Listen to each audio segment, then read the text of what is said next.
తల్లిదండ్రులు కావాలని మీ కలను నెరవేర్చుకోండి హెగ్డే ఫెర్టిలిటీ సెంటర్ ద్వారా ఉచిత మొదటి కన్సల్టేషన్ పొందండి 8807474474. రాజశేఖర రెడ్డి గారు చాలా సౌమ్యుడు అన్న విషయం అందరికీ తెలుసు. కానీ ఆయనకి కూడా కోపం వచ్చే ఘటనలు కొన్ని ఎదురై ఉంటాయి. అటువంటి సంఘటన ఎప్పుడైనా చూసారా మీరు? అంటే రాజకీయంగా కాదు, కాన్వాయ్లో ఉన్నప్పుడు కానీ లేదా ఆఫీసులో ఉన్నప్పుడు కానీ క్యాంప్ ఆఫీసులో కానీ. పొలిటికల్ అనేది పక్కన పెడదాం, అసెంబ్లీలో మాట్లాడకూడదు. అది కాకుండా చాలా మైన్యూట్ ఏంటంటే అది ఏది మైన్యూట్ అంటే, కానీ ఆయనకి మేజర్ కావచ్చు. అంటే డిసిప్లిన్ కదా. సీఎం క్యాంప్ ఆఫీస్ నుంచి సెక్రటరీకి వెళుతూ ఉంటే ఈరోజు వైఎస్ఆర్ గారి బర్త్డే జరిగింది అనుకోండి, మీ జనరల్గా లీడర్స్ ఏం చేస్తారు? ఫ్లెక్సీలు, కేక్ కటింగ్లు అన్నీ ఉంటుంటాయి. ఫ్లెక్సీలు పెడతారు కదా దారిలో. వెళ్ళేటప్పుడు చూస్తారు. కమిషనర్, మున్సిపల్ కమిషనర్ ఉంటారు కదా హైదరాబాద్, జిహెచ్ఎంసీ కమిషనర్, జిహెచ్ఎంసీ అప్పుడు జిహెచ్ఎంసీ అప్పుడప్పుడు వస్తున్నట్టుంది.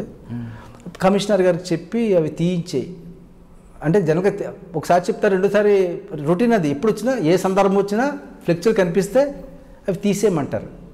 తీయించేసేయి. ఆ రోజు అయిపోయింది కదా, నిన్న అయిపోయింది కదా, అది ఈవేళకి అవసరం లేదు కదా, రాత్రి పీకేయవలసింది, తీసేయమంటారు. అప్పుడు ఒకసారి స్టార్టింగ్ కాబట్టి నేను ఒకసారి చెప్పాను, సార్ తీసేయమన్నారు అంటే, మరి వాళ్ళు కూడా సీఎం గారు ఫ్లెక్సీలు కదా తీసేయమంటారంటే ఇది పొరపాటు జరిగిందో ఎక్కడ అనుకున్నారో ఏమో వాళ్ళు పట్టించుకోరా. ఒక సందర్భం జరిగింది. నెక్స్ట్ డే మళ్ళీ మరి 10:30కి అయితే మేము బయలుదేరుతాం కదా, అటప్పటికి చెప్పాను కదా ఏమైంది. అది మహా అయితే నిద్రపోతున్నారా ఇంతే, కానీ సౌండ్ వస్తుంది అనమాట. అంటే ఆ తిట్లో కూడా సౌండ్ ఉంటుంది. అంతే. లేదు సార్ తీసేస్తాం. మా ఆన్సర్ కూడా షార్ట్గా ఉంటుంది. అనగానే వెంటనే అయ్యా తెల్లారితే ఇంకా ఉద్యోగాలు ఉండవు, కొంచెం చూసుకోండి, ఇట్స్ వెరీ సీరియస్, మళ్ళీ నాకు కాల్ బ్యాక్ చేసి రిపోర్ట్ ఇవ్వండి అని చెప్పి. అంటే ఆయనకి ఎక్కువగా కోపం వస్తే నిద్రపోయారంటారా? అంటే అటువంటి సందర్భం. ఇప్పుడు ఫ్లెక్సీ అంటే నిద్రపోతారా అది అంటారు, తలకాయ లేదంటారు. అది అందరినీ అనరు. ఎవరైతే అతనికి ఇష్టంగా అనిపిస్తుంటారో వారినే ఇటువంటి మాటలు కూడా అంటారు. ఓకే. రాజశేఖర రెడ్డి గారు మంచి మీటింగ్లు ఉన్నారు, ఫోన్స్ ఎవరి దగ్గర ఉండవు, సిఎస్ఓ మీ దగ్గర ఉంటుంది. ఆ టైంలో ఆయనకి ఇష్టమైన వ్యక్తులు, అంటే అందరూ ఇష్టం ఆయనకి, కుటుంబ సభ్యుల నుంచి కానీ ఎవరైనా ఫోన్ వస్తే మీరు తీసుకెళ్ళి ఇస్తే ఆయన రియాక్షన్ ఏ విధంగా ఉంటుంది? Seriousness of the meeting, seriousness of the phone, ఈ రెండింటిని కంపేర్ చేసుకోవాల్సి వస్తుంది. అది సిఎస్ఓనే జడ్జ్ చేసుకోవాలి. చేసుకుని ఆ సందర్భం వచ్చినప్పుడు ఒకవేళ ఆ సీరియస్నెస్ దట్టు సీఎం గారు మాట్లాడవలసి వస్తే ఎక్కడ మాట్లాడాలా? పబ్లిక్ ప్లేస్లో మాట్లాడాలా. సీరియస్ ఇష్యూ పబ్లిక్ ప్లేస్లో మాట్లాడడం ఎంతవరకు కరెక్ట్? పోనీ ఆయన పక్కనకి వెళ్ళి కూర్చోవాలంటే ఆయన గెస్ట్ హౌసో, టెంట్ హౌసో, రెస్ట్ రూమో ఎంత దూరంలో ఉంటుంది? ఇవన్నీ కంపేర్ చేసుకుని అప్పుడు వాళ్ళకి చెప్పేస్తాం. ఇప్పుడు పబ్లిక్ మీటింగ్లో ఉన్నాం, అలా సందర్భాలు వచ్చినాయి. బయట నుంచి కూడా, ఢిల్లీ నుంచి కూడా ఫోన్లు వస్తాయి. మీటింగ్లో ఉన్నారు, ఇంకో హాఫ్ అన్ అవర్ తర్వాత మేమే ఫోన్ చేస్తాం. కానీ కుటుంబ సభ్యులు చేస్తే, కుటుంబ సభ్యులు జనరల్గా వారికి ఇన్ఫర్మేషన్ ఉంటుంది ఇక్కడ మేము ఎక్కడ ఉన్నామనే విషయాన్ని. ఫోన్ చేసినా ఒకసారి మాట్లాడించు అని చెప్తారు. అంటే విజయమ్మ గారు చేసిన, విజయమ్మ గారు చేసిన అంటే జనరల్గా చేయరు. ఎందుకంటే sir activity A to Z తెలుసు కాబట్టి జనరల్గా చెయ్యరు. ఒకవేళ చేసినా మనకే చెప్తారు, సార్కి ఫోన్ ఇవ్వమని చెప్పరు. వీలు కుదిరినప్పుడు నాకు ఒకసారి మాట్లాడిపించు అంటారు, అంతే.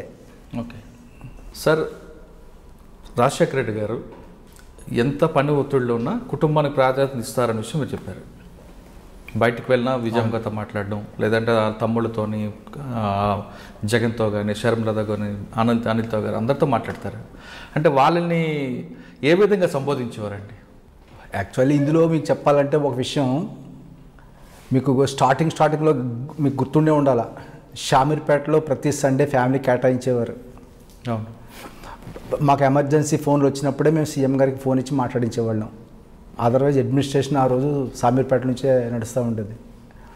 అంటే ఫ్యామిలీకి ఇచ్చే ఇంపార్టెన్స్. అంతేకా అక్కడ మనలు కూడా ఉంటారు, మనవలు చిన్నపిల్లలు, వాళ్ళు కూడా ఒక సీఎం గారు తాత అని జగన్ కాదు కానీ వాళ్ళకు ఆడుకోవాలి ఉంటుంది. తాతతో ఆడుకోవడం అనేది సాంప్రదాయం మన ఇండియా మనకి.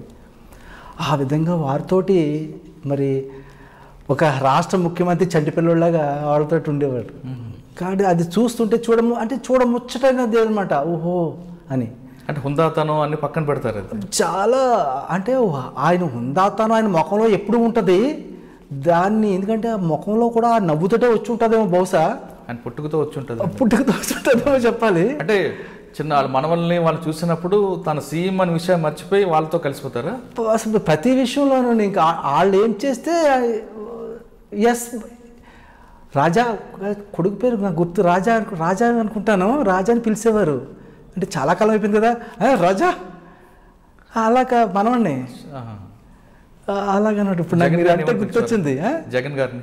జగన్ అనేవారు, షర్మిలమ్మ అనేవారు. ఇక అమ్మనంటే అమ్మ అనేవాళ్ళు, లేకపోతే పెద్దమ్మ అని పిలుచుకునే అలవాటు, రెండు అలవాట్లు అనమాట. అలా ఒకసారి పెద్దమ్మతో మాట్లాడించి లేకపోతే అమ్మతో మాట్లాడించి, అమ్మతోటే మాట్లాడించి అనేవారు మాతోటి ఎక్కువగా. ఇంకా భోజన విషయంలో ఏ విధంగా ఉండేవారంటే ఆయన?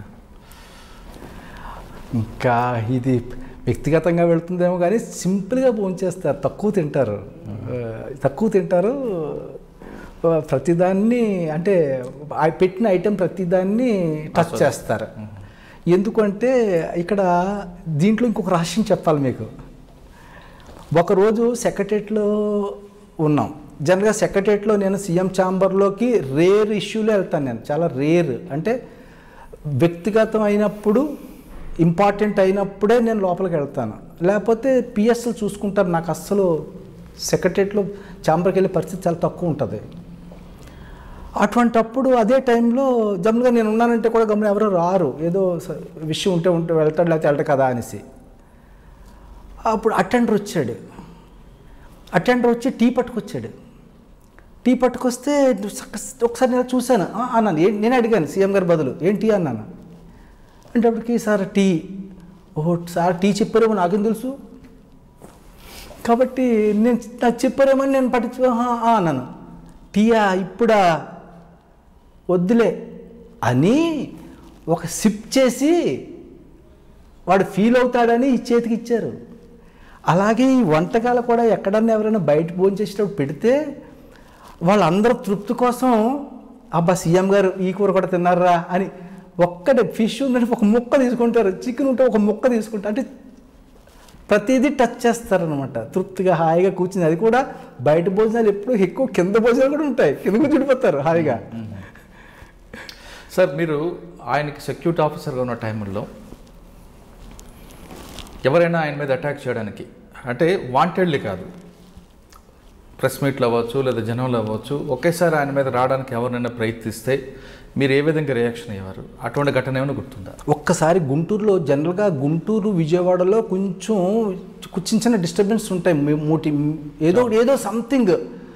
జనరల్గా గుంటూరు విజయవాడలో మా ఎక్స్పీరియన్స్ ఏంటంటే ఏదో బ్యాగ్లు వేసుకుని రావాల్సి వస్తుంటుంది అనమాట.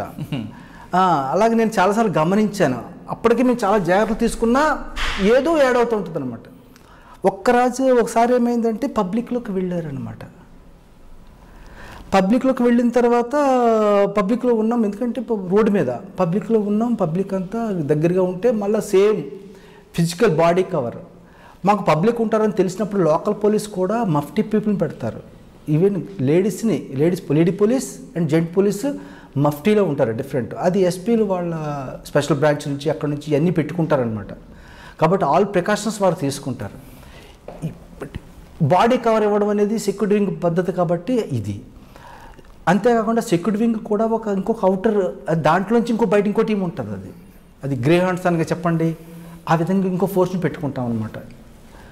అలా చేస్తూ వెళ్తుంటే ఒక కార్యకర్త అన్నమాట. తర్వాత తెలిసింది నాకు అతను కార్యకర్త అనేసి విషయం. అతను మా సీఎం గారి కంటే ముందు ఇద్దరు ఉంటారు. ఆ ఇద్దరిని ఎలా తప్పించుకున్నాడో టక్కని సీఎం దగ్గరికి వచ్చాడు. ఆ రింగులోకి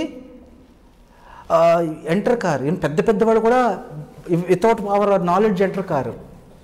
ఎందుకు అంటే ఇప్పుడు పై అధికారులు కూడా పక్క వచ్చారనుకోండి, అప్పుడు సీఎం గారు వేరే ఇష్యూలో ఉన్నారనుకోండి, అది సందర్భమా అనేది సిఎస్ఓ నిర్ణయిస్తాడు. కాబట్టి అటువంటి పరిస్థితి రాదు. కానీ వచ్చేసి ఆయన్ని ఇంచుమించుగా కౌలించుకునే ప్రయత్నం చేశాడు. చేసిన వెంటనే వాళ్ళు మిస్ అయిన వెంటనే నేను రైట్ హ్యాండ్ సైడ్ ఉంటాను ఎప్పుడు. సీఎం గారికి right half of the body cover చేస్తూ రైట్కి ఉంటాను, half of the body cover చేస్తూ లెఫ్ట్కి ఇన్స్పెక్టర్ గారు ఉంటారనమాట. చేసిన వెంటనే నేను అతను ఒక చెయ్యి పట్టుకున్నాను గట్టిగా. అతను చెయ్యి పట్టుకొని ఆయన దూరం జరపాలంటే నాకు వేరే ఆప్షన్ లేదు, చేతితో తోయలేను, ఎందుకంటే సీఎం గారు వెనకాల ఉన్నాను. నేను సీఎంను కూడా తోసేయని పరిస్థితి ఏర్పడుతుంది. అసలు నా వీఐపీని తోసేస్తే ఇంకా నేను పరిస్థితి అని వెంటనే అతను చెయ్యి పట్టుకొని మరి కాలుతోటి గట్టిగా పుష్ చేయడం జరిగింది. పుష్ చేసిన వెంటనే అప్పుడు అలా బ్యాక్కి ఆయన పడడం, లోకల్ పోలీసు అని తీసుకుని వెళ్ళిపోయి తర్వాత ఇంట్రాగేట్ చేస్తే కార్యకర్తని వాళ్ళు తేలడం, మళ్ళీ ఆ రిపోర్ట్ మాకు ఇవ్వడం.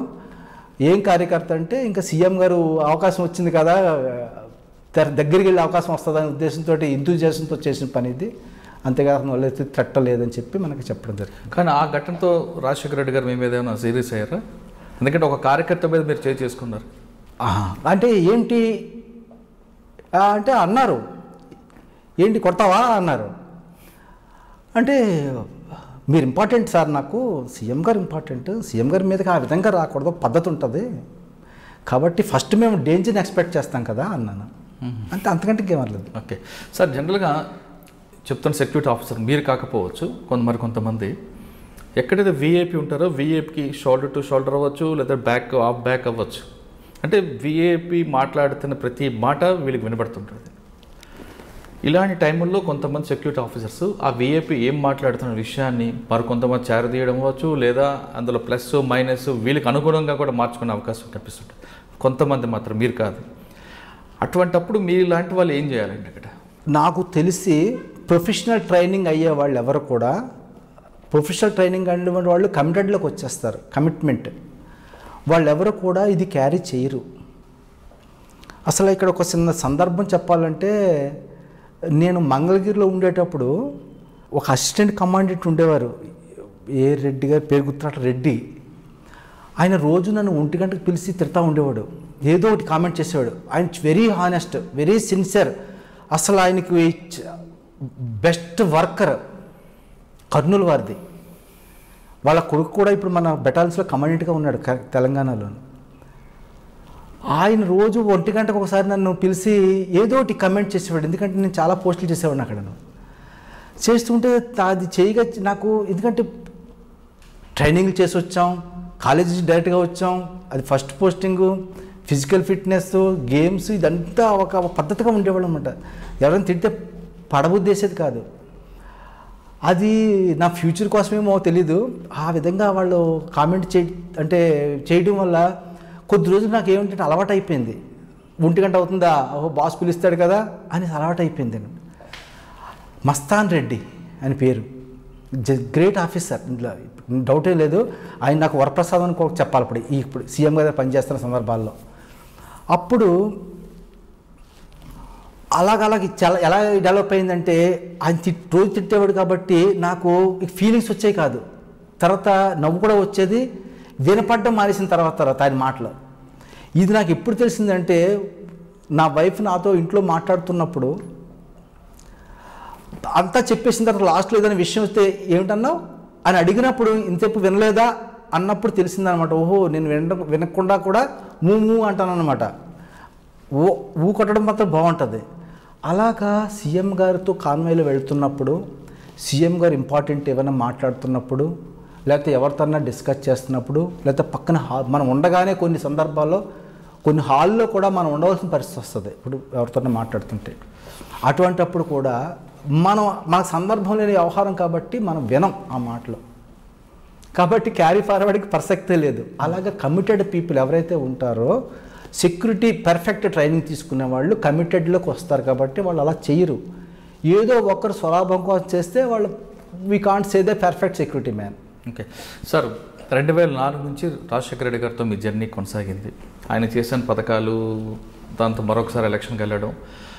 ఎలక్షన్కి వెళ్ళిన తర్వాత 2009 వచ్చేసరికి ఆయన అనుకున్నంత మెజార్టీ రాలేదు. మెజార్టీ రానప్పుడు ఆ రోజు కౌంటింగ్ రోజు నాడు రాజశేఖర రెడ్డి గారి ఫీలింగ్స్ ఏంటంటే, ఎందుకంటే మీరు కూడా క్లోజ్అప్లో ఉన్నారు కాబట్టి.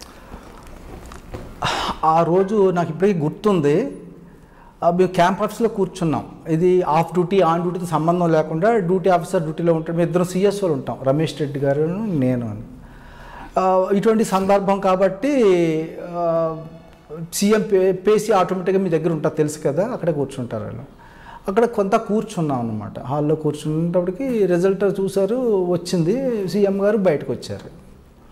బయటకు వచ్చిన తర్వాత Jannat Hussain saab is one of the great officer, loyal, very loyal to the CM's office. వారు కంగ్రాచులేషన్స్ సార్ అన్నారు అనమాట. ఆయన చెప్తే మేము అందరం చెప్పినట్టే, ఎందుకంటే హెడ్ ఆయన, టీమ్ హెడ్ కాబట్టి మేము అలాగా ఉన్నాము. అంత అంటప్పటికి ఆయన నుంచి మేము ఏం ఎక్స్పెక్ట్ చేసాం, పార్టీ గెలిచింది కాబట్టి ఆయన సంతోషంగా ఉన్నాడేమో అనుకున్నాం.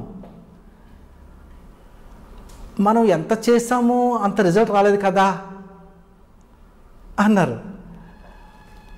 అనేటప్పటికీ అవును సార్, కానీ కొంత ఉంటుంది కదా, కొంత ప్రభావాలు ఉంటాయి కదా సార్ అని చెప్పి ఆయన సంజాయించారు.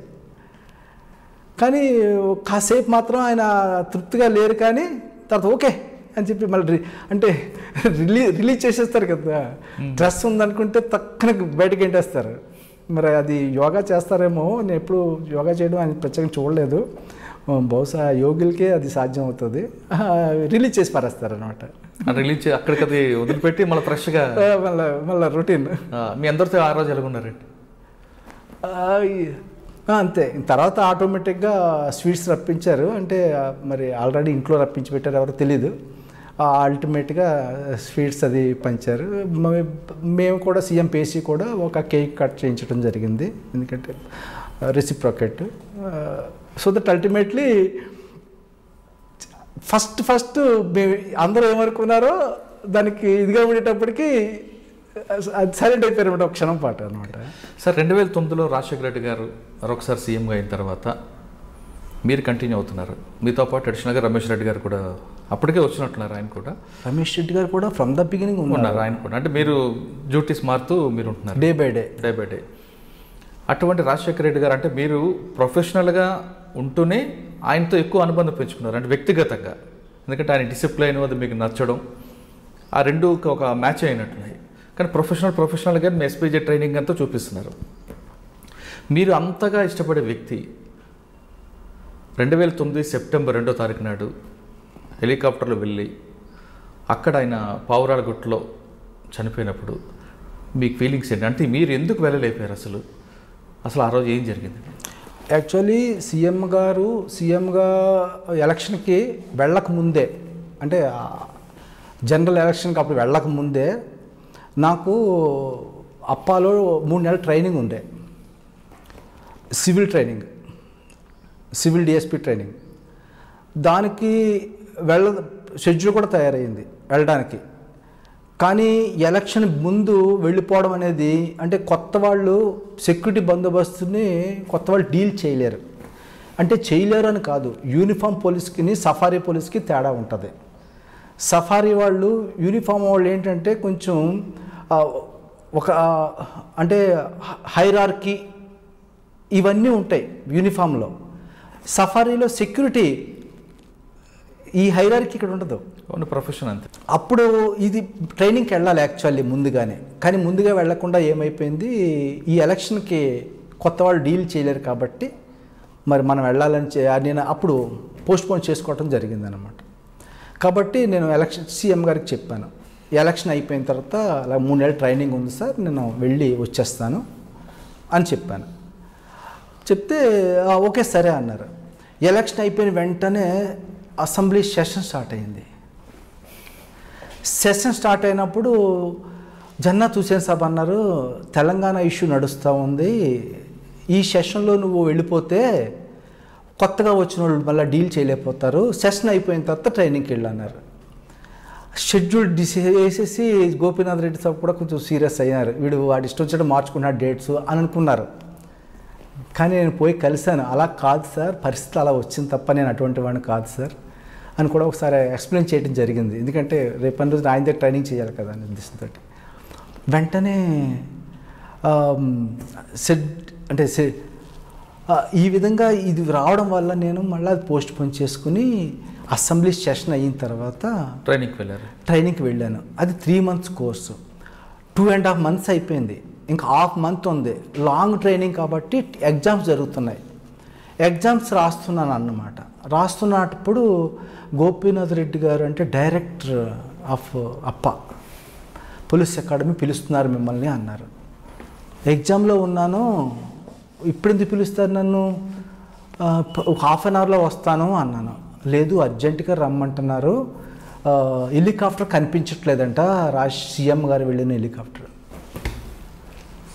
ఇక ఏం చేయాలా, హెలికాప్టర్ కనపడకపోవడం ఏంటి అని చెప్పి సరే అని చెప్పి నేను ఈ ½ an hourనే ఇంకొక 5 నిమిషాల్లో కంక్లూడ్ చేసేసేసి మరి ఎగ్జామ్ పేపర్స్ ఇచ్చేసేసి నేను రూమ్కి వెళ్ళి వస్తాను, సెల్ ఫోన్ నాది రూమ్లో ఉందని చెప్పాను. ఎందుకంటే డైరెక్ట్గా వెళ్ళి నేను ఏ సమాధానం చెప్పగలను. అప్పుడు రూమ్లోకి వెళ్తే రూమ్లో సెల్ ఫోన్ ఉంది. వెంటనే జగన్మోహన్ రాజు అని మన ఒరిజినల్ పైలట్ ఆఫీసర్, యాక్చువల్లీ ఆ పైలట్ ఆఫీసర్కి ఫోన్ చేశా. ఫోన్ చేస్తుంటే రింగ్ అవుతుంది. ఎక్కడో కొంచెం నాకు గుండెల్లో మెరుపు కనిపించింది. మా రింగ్ అవుతుంది ఫోన్ అనుకున్నాను. అనుకుంటాడు, ఫోన్ ఎత్తాడు. ఆ అమ్మాయ ఎక్కడున్నారు అన్నాను. సింపుల్ ఫస్ట్ ఎక్కడున్నారు అంటప్పటికి నార్త్ ఈస్ట్లో. అక్కడేం చేస్తున్నారు అన్నాను. ఇలాగ మా ఎయిర్ ఫోర్స్ పని మీద వచ్చాను, నేను బ్యాక్ రావాలి, సార్కి చెప్పే వచ్చాను అన్నాడు. అంటప్పటికి మరి ఎవరు పైలటింగ్ ఎవరు చేస్తున్నారు అన్నాను. ఫ్లయింగ్ ఎవరు చేస్తున్నారు అన్నాను. భాటియా చేస్తున్నాడు. భాటియా ఆయనకి ఎందుకు ఇచ్చారు అన్నాను. అంటే ఆయన కోపైలట్కి జనరల్గా ఇవ్వరు అన్నమాట. లేదు పక్కనే సమ్ రెడ్డి గారు ఎవరో కూడా ఫ్లయింగ్ చేస్తున్నారు అంటే ఇందులో ఫ్లయింగ్ చేసేది ఎవరు అంటే భాటియానే ఫ్లై చేస్తున్నట్లున్నాడు అని చెప్పినారు. అయితే పొరపాటు ఎక్కడో జరిగిపోయిందా అనుకున్నాం అంతే. అనుకున్న తర్వాత ఇంకా గోపీనాథ్ రెడ్డి గారికి బ్రీఫ్ చేయడం జరిగింది. చేస్తే ఆయన నన్ను, Uday you get free, take 2 days rest, తర్వాత నువ్వు ఎగ్జామ్స్ రాద్దు కానీ అన్నారు. ఇక వెంటనే నేను ఇంటికి వచ్చేసాను, మన సీఎం గారి ఇంటికి వచ్చాను అనమాట. వచ్చేటప్పటికి ఇక నడుస్తున్నాయి, స్క్రోలింగ్లు అవి నడుస్తున్నాయి.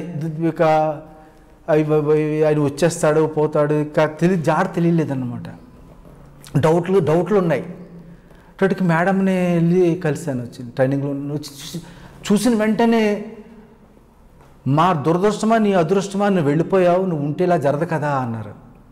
మర్చిపోలేను, నా జీవితంలో మర్చిపోలేని మరొక మచ్చుతనకనమాట అది. ఏం చెప్పాలని అంటే నా మీద ఎంత అంటే నా మీదనే కాదు, సీఎం గారి దగ్గర మేము బయటికి వెళ్తున్నప్పుడల్లా, బయటికి ఎక్కడికైనా ఇంట్లో విడిచిపెట్టి హైదరాబాద్ విడిచిపెట్టినా ఇంకెక్కడికి వెళ్ళినా ప్రత్యేకంగా బయట వరకు వచ్చి మెట్ల దగ్గరికి వచ్చి సాగనపడకు వచ్చి వారు కూర్చున్న తర్వాత మా కళ్ళలోకి చూసేవారు, జాగ్రత్తగా తీసుకురా అని. కళ్ళ భాష. అలాగే అమ్మ అని చెప్పి అలాగే ఒకసారి క్షణం పాటు తలాకాయ ఊపి అంటే కొంచెం ఒక మైన్యూట్ దానికి రిప్లై ఇచ్చి మేము బయలుదేరేవాళ్ళం అనమాట, నేను చూసుకుంటాను అనేసి. అంటే అలా అంత కాన్ఫిడెంట్గా ఉండేది, ఆయన అంత కాన్ఫిడెంట్గా ఉండేవారు. కానీ ఆ రోజు ఈ వాతావరణం అంటే కంప్లీట్లీ నేను లేను. మరొకటి విశేషం ఏంటంటే మన రమేష్ రెడ్డి గారు ఉన్నారు, another CSO, well experienced 5 years. అస్సలు కొంచెం కూడా ఆయనకి మనం పేరు పెట్టక సరిపోనంత బాగా సెక్యూరిటీ చేస్తారనమాట. వారు కూడా ఆ రోజు డ్యూటీలో లేరు. అంటే డ్యూటీలో ఉండుంటే మీరేం చేస్తారు అని. ఈ సందర్భంగా మీకు ఒకసారి తిరుపతికి 2-3 సార్లు అయింది, తిరుపతికి వెళ్తున్నాం. వెళ్తుంటే హెలికాప్టర్ కొంచెం ప్రాబ్లం వచ్చినాయి. అది జగన్మోహన్ రాజు ఫ్లయింగ్ ఆఫీసర్. ఆయనకు ఫోన్ చేస్తే ఏంటంటే సమ్ చిన్న చిన్న ఉన్నాయి రెక్టిఫై చేస్తున్నాను అని చేస్తూ ఉంటే మేము సీఎం గారికి చెప్పేవాళ్ళం. అప్పుడు రెక్టిఫై అవుతుందంటే ఏంటి అవుతుంది, ఎంత టైం పడుతుంది, ప్రాబ్లమ్స్ ఉన్నాయి కదా అంటే అతను ఏం చెప్పగలడు, హాఫ్ అన్ అవర్ పట్టొచ్చు, 1 అవర్ పట్టొచ్చు అని. సరే అని చెప్పి ప్రోటోకాల్ వాళ్ళతో మాట్లాడి వెంటనే మేము ఆల్టర్నేటివ్ మాట్లాడుకునేవాళ్ళం. ఎలాగ ఆల్టర్నేటివ్, ఎందుకంటే సీఎం గారి దగ్గరికి వెళ్ళేటప్పుడు సీఎం గారు వాచ్ చూస్తారు, టైం అయింది, ఏమవుతుంది, మీరు ఏం చేస్తున్నారు అంటారు. మళ్ళీ కోపం వస్తే నిద్రపోతున్నారా అంటారు. కాబట్టి ఏంటంటే మేము ఏదో క్లియర్గా చెప్పాలి ఆయనకి. చెప్పాలంటే వెంటనే ప్రోటోకాల్తో మాట్లాడి తిరుపతికి ఏం ఫ్లైట్స్ ఉన్నాయి, పొజిషన్ ఏంటి, పొజిషన్ అంటే సీట్ పొజిషన్, మేము ఎక్కితే సీట్ ఇస్తారు లేదా అంటప్పటికి వాళ్ళు seat position, flying position, time అన్నీ చెప్పేవారు. చెప్తే ఓకే, చెన్నై హెలికాప్టర్ ఏం చేస్తుంది అనగానే అప్పుడు ఆ రోజుల్లో చెన్నై చీఫ్ మినిస్టర్ గారు ఫ్లైట్ వాడేవారు, హెలికాప్టర్ వాడేవారు కాదు. కాబట్టి మనకి ఇస్తే రెంట్ పే చేస్తాము, దాని రన్నింగ్లో ఉంటుంది, కండిషన్లో ఉంటుంది అది. కాబట్టి ఆ హెలికాప్టర్ మనకి పంపించేవారు ఈజీగా, అంటే వితౌట్ ఎనీ ప్రెజర్ వచ్చేసింది అనమాట. కాబట్టి వెంటనే ఆప్షన్ చూసుకుని సీఎం గారి ఛాంబర్లోకి వెళ్ళి, సార్ హెలికాప్టర్ స్నాగ్ వచ్చింది సార్ అంటే, స్నాగ్ అంటే ఏంటి sir, technical defect, they are rectifying, బహుశా టైం తీసుకుంటారు, అది గంట కావచ్చు, 2 గంటలు కావచ్చు, లేకపోతే కాకపోవచ్చు, కానీ ఆల్టర్నేటివ్గా మన దగ్గర ఈ 2 ఫ్లైట్స్ ఉన్నాయి, ఏ ఫ్లైట్ మనకు సూటబుల్ అవుతుందో ఆ టైం మీరు చెప్తే దానికి వెళ్ళిపోదాం. చెన్నైతో ఆల్రెడీ మాట్లాడి పెట్టాం, వాళ్ళ హెలికాప్టర్ రెడీగా ఉంది. ఫర్దర్ ప్రోగ్రామ్ మనకి తిరుపతి ప్రోగ్రామ్ కంప్లీట్ అయ్యేటప్పటికి మనకి హెలికాప్టర్ మనకు రెడీగా ఉంటుంది. ఒకటి మన హెలికాప్టర్ రావచ్చు, లేదా చెన్నై హెలికాప్టర్ రావచ్చు, రెండిట్లో ఒకటి అయిపోతుంది. కాబట్టి ఫర్దర్ ప్రోగ్రామ్ తేడా ఉండదు. ఏ టైం షూట్ అవుతుందా సార్ అని ఆయనకి అవకాశం ఇవ్వకుండానే, వద్దు అనము అవకాశం ఇవ్వకుండా ఒక సెక్యూరిటీ యాంగిల్లో చెప్తే, ఫ్లైట్ పోవాలంటావా అని అడుగుతారు. ఎస్ సార్ బయలుదేరుతాను సార్, ఏ టైం షూట్ అవుతుందో కొంచెం చెప్పండి. మరి ఫస్ట్ ఫ్లైట్కి ఏంటి, ఫ్లైట్ ఆపేసేయాలా, అంత మైన్యూట్గా ఆలోచిస్తారు. ఫస్ట్ ఫ్లైట్కి నువ్వు ఫ్లైట్ ఆపించాలా, ప్యాసింజర్లంతా మన కోసం వెయిట్ చేయాలా అంటారు. 5 మినిట్స్లో బయలుదేరితే ఎవరిని ఆపక్కర్లేదు సార్, డిలే అయితే సెకండ్ ఫ్లైట్ పట్టుకోవాలి సార్, ఓకే కమింగ్ అని చెప్పి అంతే. 5 మినిట్స్లో బండి స్టార్ట్ అయిపోద్ది. ఈ లోపల నేనేం చేస్తాను, బయటకు వచ్చి మేము బయలుదేరుతున్నాం, రెడీ పెట్టుకోండి, అన్నీ చేసుకోండి, టికెట్ తీసుకోండి, బోర్డింగ్ పాస్ తీసుకోండి, అన్నీ రెడీ పెట్టుకోండి అంటాడు. తిన్నగా వెళ్తాం, ఫ్లైట్ ఎక్కుతాం, హాయిగా అక్కడ హెలికాప్టర్ వస్తుంది, పని అవుతుంది. ఇది అవాయిడబుల్ అన్నమాట. ఇటువంటి కండిషన్ వచ్చినప్పుడు ఈ విధంగా మనం గైడ్ చేయాలంటే మనకు కొంచెం అవగాహన ఉండాలి. కానీ ఇటువంటి అవగాహన లేకుండానే ఆ రోజు, అవగాహన అంటే ఒక యూనిఫామ్డ్ ఆఫీసరు కొద్ది టైంలోనే ఇటువంటి విషయాల్లో సీఎం గారికి బ్రీఫ్ చేసే, సెక్యూరిటీ బ్రీఫ్ చేసే పరిస్థితి జనరల్గా ఉండదు. అలవాటు మీద వస్తుంది ఏదైనా సరే. కాబట్టి మరి అప్పుడు అక్కడ సీఎం గారి దగ్గర ఉన్న కండిషన్, సీఎం గారు సెక్యూరిటీ ఆఫీసర్ ఒక్కరే కాదు కదా, సీఎం పేసీ అంతా ఉంది, తర్వాత ఇంటెలిజెన్స్ ఉంది, క్లైమేట్ ఉంది. అంటే ఆ ఎపిసోడ్కి వచ్చేసరికి, మీరు ఇంట్లోకి వచ్చేసరికి విజయమ్మ గారు మీకు ఈ మాట అన్నారు, మా దురదృష్టం, నీ అదృష్టం అని. ఆ మాట అన్న తర్వాత మీరు ఏ విధంగా రియాక్షన్ చేసుకోవచ్చు? ఎందుకంటే రాత్రి అంతా కూడా అప్పుడు టీవీలో స్క్రోలింగ్స్ వరుసకు వచ్చేవి. పావురాల గుట్ట దగ్గర హెలికాప్టర్ ల్యాండ్ అయిందను, అక్కడి నుంచి రాజశేఖర గారు వేరే కారులో ఆత్మకూరు వచ్చారని ఒకరు, శ్రీశైలంలో ల్యాండ్ అయింది ఒకరు, లేదా కర్నూలు దగ్గర ల్యాండ్ అయింది, ఇక రకరకాల ఊహాగాలు నడిచాయి. ఎప్పుడైతే అప్పుడు ఆర్థిక మంత్రి రోషయ్య గారు రాజశేఖర రెడ్డి గారు బతికి రావాలని అందరూ ప్రార్థించండి అని చెప్పారు, అప్పుడు జనంలోకి ఒక మెసేజ్ వచ్చిందండి. అంటే ఇటువంటివన్నీ మీరు ఊహించారా అసలు? అంటే రాజశేఖర గారు ఎందుకు మొండి వ్యక్తి, ఎక్కడో దిగుంటారు, వచ్చేస్తారు అని అనుకున్నారా? లేదు రోషయ్య గారు చెప్తున్నట్లుగానే జరిగి ఉండొచ్చు అని మీరు భావించారు? మీరు అన్నారు కాబట్టి ఆ వర్డ్ నేను వాడుతున్నాను. నేను అలాగే అనుకున్నాను, కరెక్ట్గా మీరు అదే వర్డ్ వాడారు. ఏదంటే రాజశేఖర రెడ్డి గారు మొండి వ్యక్తి కాబట్టి పడిపోయినా చిన్న చిన్న దెబ్బలు తగిలినా రోడ్డు మీదకి వచ్చేస్తారు, అలాగని రోడ్డు మీదకి వచ్చేస్తారు. కాబట్టి అలా వచ్చేస్తున్నారని ఊహాగానంలో ఉండిపోవడమే కాకుండా ఈ స్క్రోలింగ్ చూస్తుంటే మధ్య మధ్యలో భయపడుతూ ఎందుకన్నా మంచి అని ఒక వెస్ట్ గోదావరిలో ఒక పండితుడు, నేను జనరల్గా ఇవన్నీ చేయను కానీ ఏంటో ఒక చిన్న ఆశ ఆయన ఏం చెప్తాడా అనేసి వెస్ట్ గోదావరిలో ఉన్న ఒక పండితుడికి ఫోన్ చేశాను. బాగా పరిచయం అన్నమాట నాకు. ఎప్పుడు ఏదైనా ఉంటుంటే ఫోన్ చేసి చెప్తూ ఉంటాడు. అంటే మీరు సీఎం గారు ఉన్నాను కదండి అందుకే మీకు చెప్తుంటాను, లేకపోతే నాకు ఇంట్రెస్ట్ అంటే ఏమీ లేదు అని ఆ సీఎం గారి మీద ఇంట్రెస్ట్తో నాకు చెబుతూ ఉంటాడు అనమాట. చెప్పినప్పుడు ఇప్పుడు ఆయన గుర్తొచ్చాడు నాకు. ఏమండి ఏంటండి ఇప్పుడు సీఎం గారు హెలికాప్టర్ పరిస్థితి ఏంటండి, మిగిలినంతా తెలుసు కదా అన్నాను. మీరు అక్కడ ఆయన బయలుదేరిన టైం ఎంత అండి, బయలుదేరిన టైమే యాక్సిడెంట్ టైమో ఏదో ఒక టైం అడిగాడు. టైం ఎంత అండి, ఈ టైం కంటే ముందు బయలుదేరినట్లయితే సేవ్ అవుతాడండి, ఆ టైం తర్వాత బయలుదేరినట్లయితే ఆయన సేవ్ అయ్యే అవకాశం లేదు అంటే అంత గట్టిగా చెప్పగలరంటే.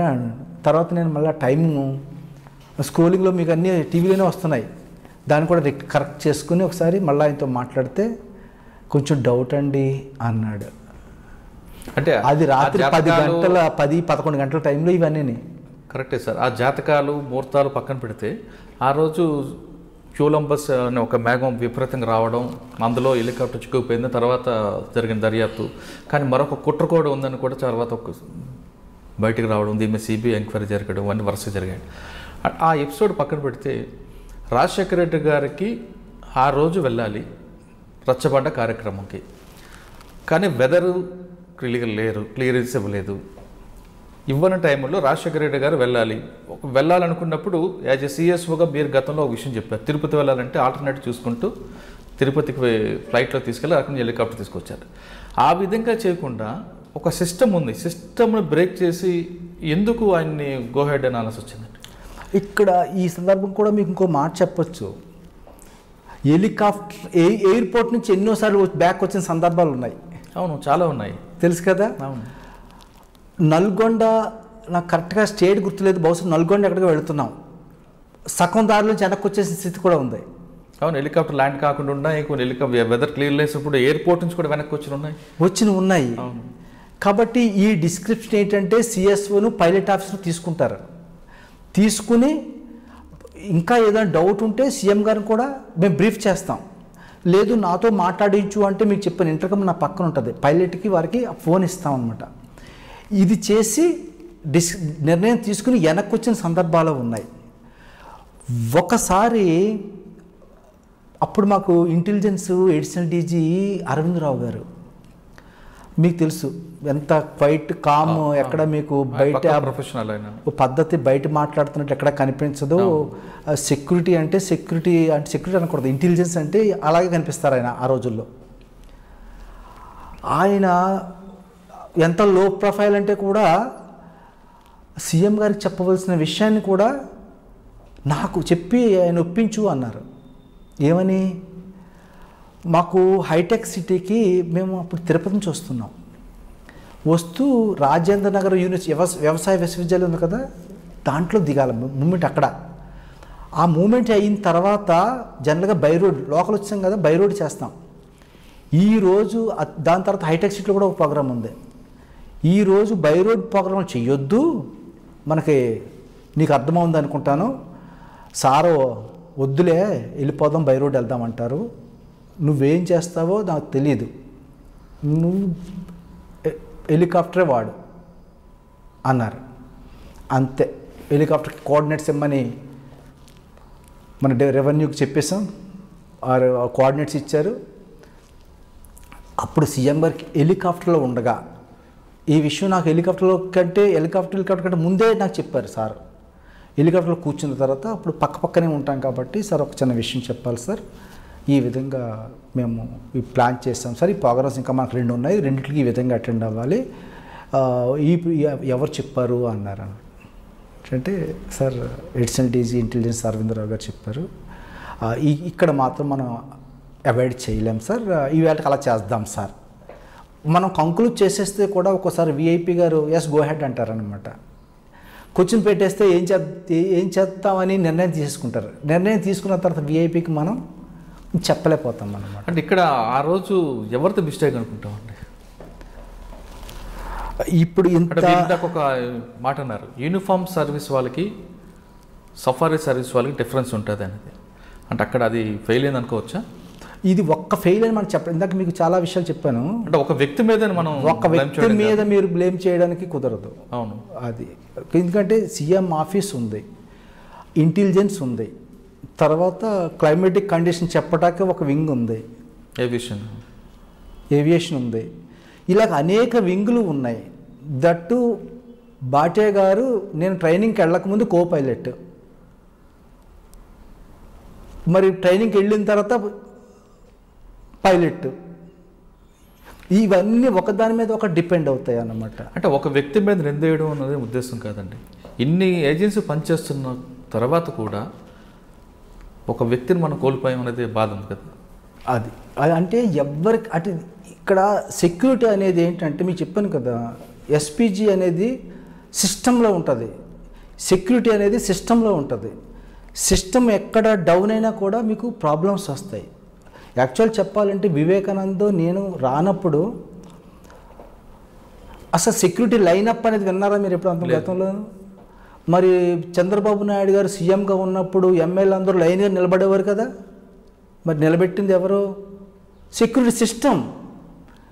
సార్ దిస్ ఈజ్ చెప్పేవాడు. అలాగని కాదు, ఎమ్మెల్యే గౌరవ సభ్యులు వాళ్ళు, మనం ఎక్కడ అమర్యాద చేసే పరిస్థితి కాదు, కానీ వారికి చెప్పాలా, సార్ మీరందరూ ఒక గ్రూప్గా అయిపోతే సీఎం గారు ఎవరితో మాట్లాడాలో కూడా తెలియదు, మీరు లైన్గా ఉంటే సీఎం గారు మీ దగ్గర తీసుకొస్తాం, మేము సీఎం గారిని మీ దగ్గర తీసుకొచ్చే బాధ్యత మాది. కాబట్టి డయాస్ ఎక్కుతారనుకోండి, ఎయిర్పోర్ట్లో దిగారు లేకపోతే కాన్వేలో దిగారు, డయాస్ ఎక్కుతున్నారు, కారు ఆగింది, కారు దగ్గర నుంచి 1, 2, 3 మన ప్రైమ్ మినిస్టర్ ఆఫ్ ఇండియా వచ్చినా ప్రెసిడెంట్ ఆఫ్ ఇండియా వచ్చినా ల్యాడర్ ముందు నిలబడతారు కదా. అవునండి, ఎంత డిసిప్లిన్గా ఉంటుంది. అలాగే వారు అందరినీ కలుసుకుంటూ అందరి బుక్కెలు స్వీకరించుకుంటూ అందరిని విష్ చేసుకుంటూ కారు ఎక్కుతారు, మళ్ళా లేదా డయాస్ మీదకి వెళ్తారు. అక్కడ ఒక డిసిప్లిన్ ఉంది, మన దగ్గర డిసిప్లిన్ లేదు. అది డెవలప్ చేసాం అంటే తర్వాత డెవలప్ అయింది అనుకోండి. సరే, ఇంకా ఆ విషయం పక్కన పెడితే రాజశేఖర రెడ్డి గారు ఇక లేరు అనే వార్త మీకు తెలిసినప్పుడు మీ ఫీలింగ్స్ ఏంటి? ఇక మాటలతో చెప్పేది కాదు.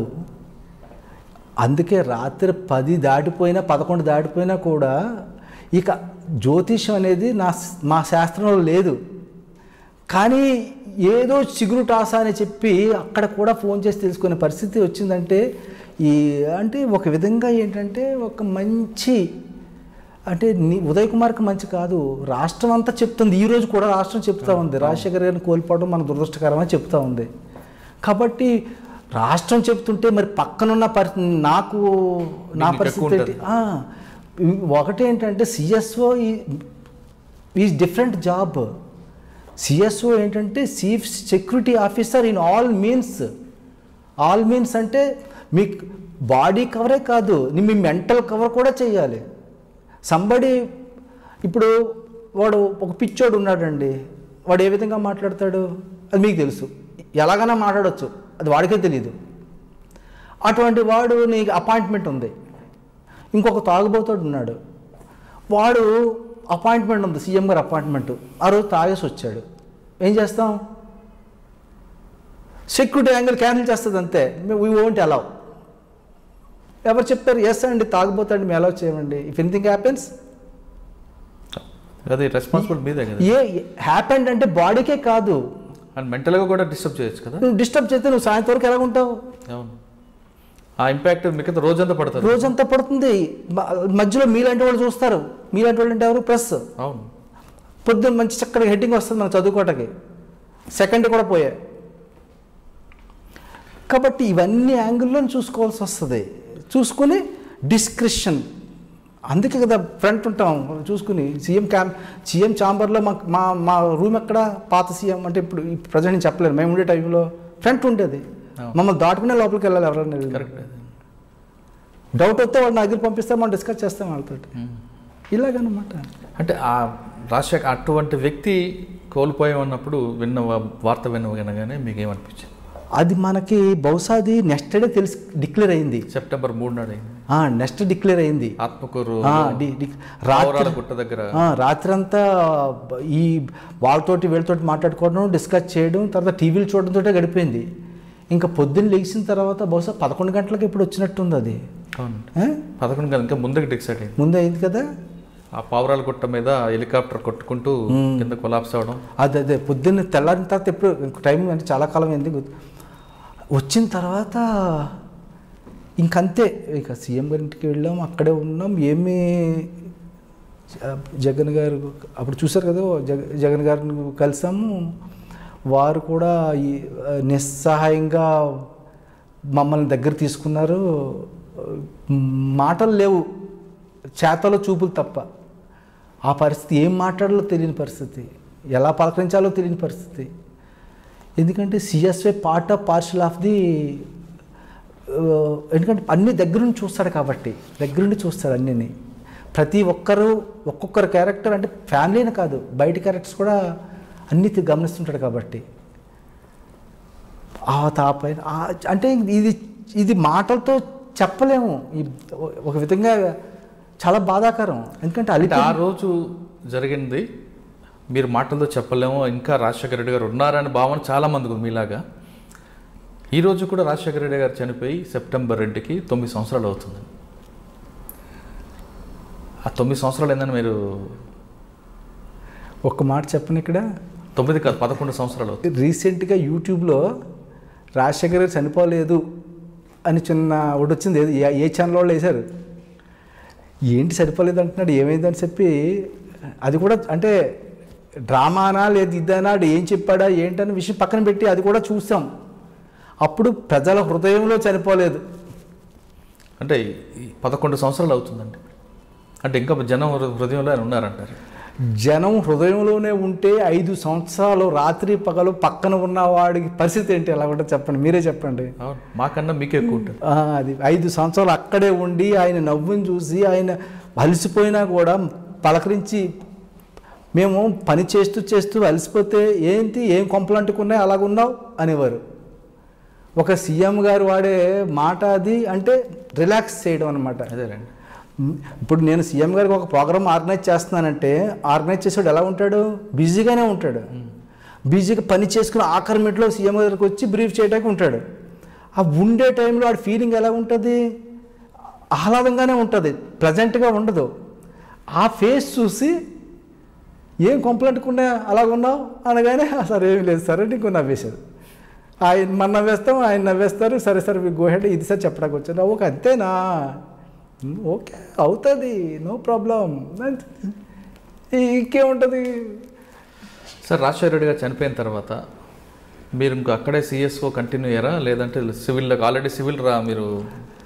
నేను ట్రైనింగ్ అయిపోయిన తర్వాత సిఐడి నుంచే వెళ్ళాను ట్రైనింగ్కి అనమాట. అప్పుడే నాకు ఇంటెలిజెన్స్ నుంచి ట్రైనింగ్కి వెళ్ళినప్పుడే నాకు సిఐడికి ఇచ్చి పంపించారనమాట. సిఐడికి ట్రైనింగ్ వచ్చి సిఐడిలో ఉన్నాను, ఒక 2 years సిఐడిలో పనిచేశాను. 2 years సిఐడి తర్వాత కిరణ్ కుమార్ రెడ్డి గారు చేయలేదా మీరు? నేను చేయలేదు. అంటే చేయబుద్ధి కాలేదా? అదేమీ లేదు. జనరల్గా నేను ఎవరి దగ్గరికి అంటే పిలిస్తే పరిగెట్టుకు వెళ్తాను. రాజశేఖర రెడ్డి గారి తర్వాత రోసయ్య గారు వచ్చారు, రోసయ్య గారి తర్వాత కిరణ్ కుమార్ రెడ్డి గారు వచ్చారు. అంటే రాజశేఖర రెడ్డి గారితో చూసి చేసిన ఉదయ్ కుమార్ గారికి ఇంకా వేరే సీఎం దగ్గర చేయాలని అటువంటి లేదు. ఒరిజినల్ నేను ప్రొఫెషనల్ ఇన్ సెక్యూరిటీ కాబట్టి నేను నా పని చేస్తే అదే యాంగిల్లో చేస్తాము. కానీ నేను అక్కడ చేసిన తర్వాత ఇప్పుడు మీకు ఇంట్రెస్ట్ ఉందనుకోండి, మీరు నన్ను పిలవాలా, నేను వచ్చి మీ చుట్టూ తిరగాను. నేను ఈ రోజుకి నాకు అదే అలవాటు. ఓకే, అంటే రోసయ్య గారు అంటే ఇప్పటికే మీరు సిఐడికి డెప్యూటేషన్ అయ్యారు కాబట్టి సిఐడి ద్వారా మీరు ట్రైనింగ్కి వెళ్ళారు, సివిల్స్లోకి వచ్చాను. వచ్చిన తర్వాత ఫస్ట్ పోస్టింగ్ మనకి తాండూరు, రంగారెడ్డి జిల్లా. యాక్చువల్లీ సివిల్లో చేయాలని నాకు ఒక చిన్న కోరిక ఉండే. కోరిక అంటే ప్రత్యేకమేం కాదు, ఎందుకంటే నాకు సెక్యూరిటీ కంటే కాదు, నా ప్రొఫెషన్ కంటే కాదు. కానీ పోలీసు ఇప్పుడు మైత్రి సంఘాలు పెట్టారు, ప్రజలతో మమేకమైన సంఘాలు పెట్టారు, రకరకాలుగా ఎందుకు పెట్టారు? ఎందుకంటే పోలీసు వాళ్ళు ఎప్పుడు ప్రజలతో సమైక్యంగా ఉండడం లేదని మీరు గ్రహించారు కాబట్టి పెట్టారు. దీన్ని తీసేసేయాల కాబట్టి ప్రజల దగ్గరే ఉంటాం మేము అనే ప్రూవ్ చేసే విధంగా పనిచేయాలా అని చెప్పి నాకు అవగాహన ఉంది. కాబట్టి అక్కడికి వెళ్ళాను అన్నమాట. వెళ్ళిన తర్వాత అక్కడ అంటే అంటే ఎవరు ఏది అడిగినా కూడా వెంటనే చేసేసేయడం, టైం బాండ్ పెట్టడమే. ఆ టైం బాండ్ ఎక్కడ వచ్చింది మాకు? ఎస్పీజీ ట్రైనింగ్ వచ్చింది, రాజశేఖర రెడ్డి గారు ఇంప్లిమెంట్ చేసిన సిద్ధాంతాలు వచ్చినాయి. ఎస్పీజీ ట్రైనింగ్ ఒక డిసిప్లిన్ చూపిస్తుంది. అండ్ డిసిప్లిన్డ్ ఆఫీసరే డిసిప్లిన్ నేర్పించిన వారు రాజశేఖర రెడ్డి గారు. తాండూరులో మీరు పనిచేసిన టైంలో పోలీస్ ఆఫీసర్గా కాకుండా మీరు ఒక పొలిటీషియన్గా మారి ఎక్కడికి పడితే మీకున్న జ్యుడిషియల్లో వెళ్ళడం, వాళ్ళ సమస్యలు తెలుసుకోవడం, వాళ్ళకి అక్కడికక్కడే హామీలు ఇవ్వడం, హామీలు పరిష్కారం చేయడం అంటూ చేసేవారు అనేది ఉంది. చేశాను. అప్పుడు మీకేం చెప్పాలంటే మన ఆర్బి నాయక్ గారు ఒకసారి నాకు ఫోన్ చేశారు. ఎస్పీ గారు ఫోన్ చేసి ఉదయ్ నీ మీద కంప్లైంట్ ఉంది అన్నారు. ఉందంటే ఏంటి సార్ అన్నాను. అంటే ఏంటి నువ్వు ఎవరో చేయాల్సిన పనులు నువ్వు చేసేస్తున్నావంట అని వచ్చి అడుగుతున్నారు సార్. మీరేమో రాత్రి పోయి ఊర్లో పడుకోండి అనేమో మాకు మెమోలు ఇస్తారు. ఇప్పుడు నేను ఊర్లోనే పడుకున్నాను సార్, మరి వెనక్కి వచ్చామంటే వచ్చేస్తాను, ప్రజల మధ్య ఉంటున్నాను. ఉన్నప్పుడు వాడు ఆఫీసర్ కాదని అడుగుతున్నారు సార్, అడిగినట్లుగా చేసేస్తున్నాం, అయిపోతున్నాయి సార్ అని ఉదాహరణ ఒకటి జరిగిందనమాట. రాజీవ్ గృహకల్ప, ఇందిరా గృహకల్ప అని మీకు తెలుసు. దీంట్లో ఏం జరిగిందంటే ఒకరోజు కొంతమంది విలేజర్స్ నా దగ్గరికి వచ్చారు. రాజీవ్ గృహకల్ప, ఇందిరా గృహకల్ప వాళ్ళు.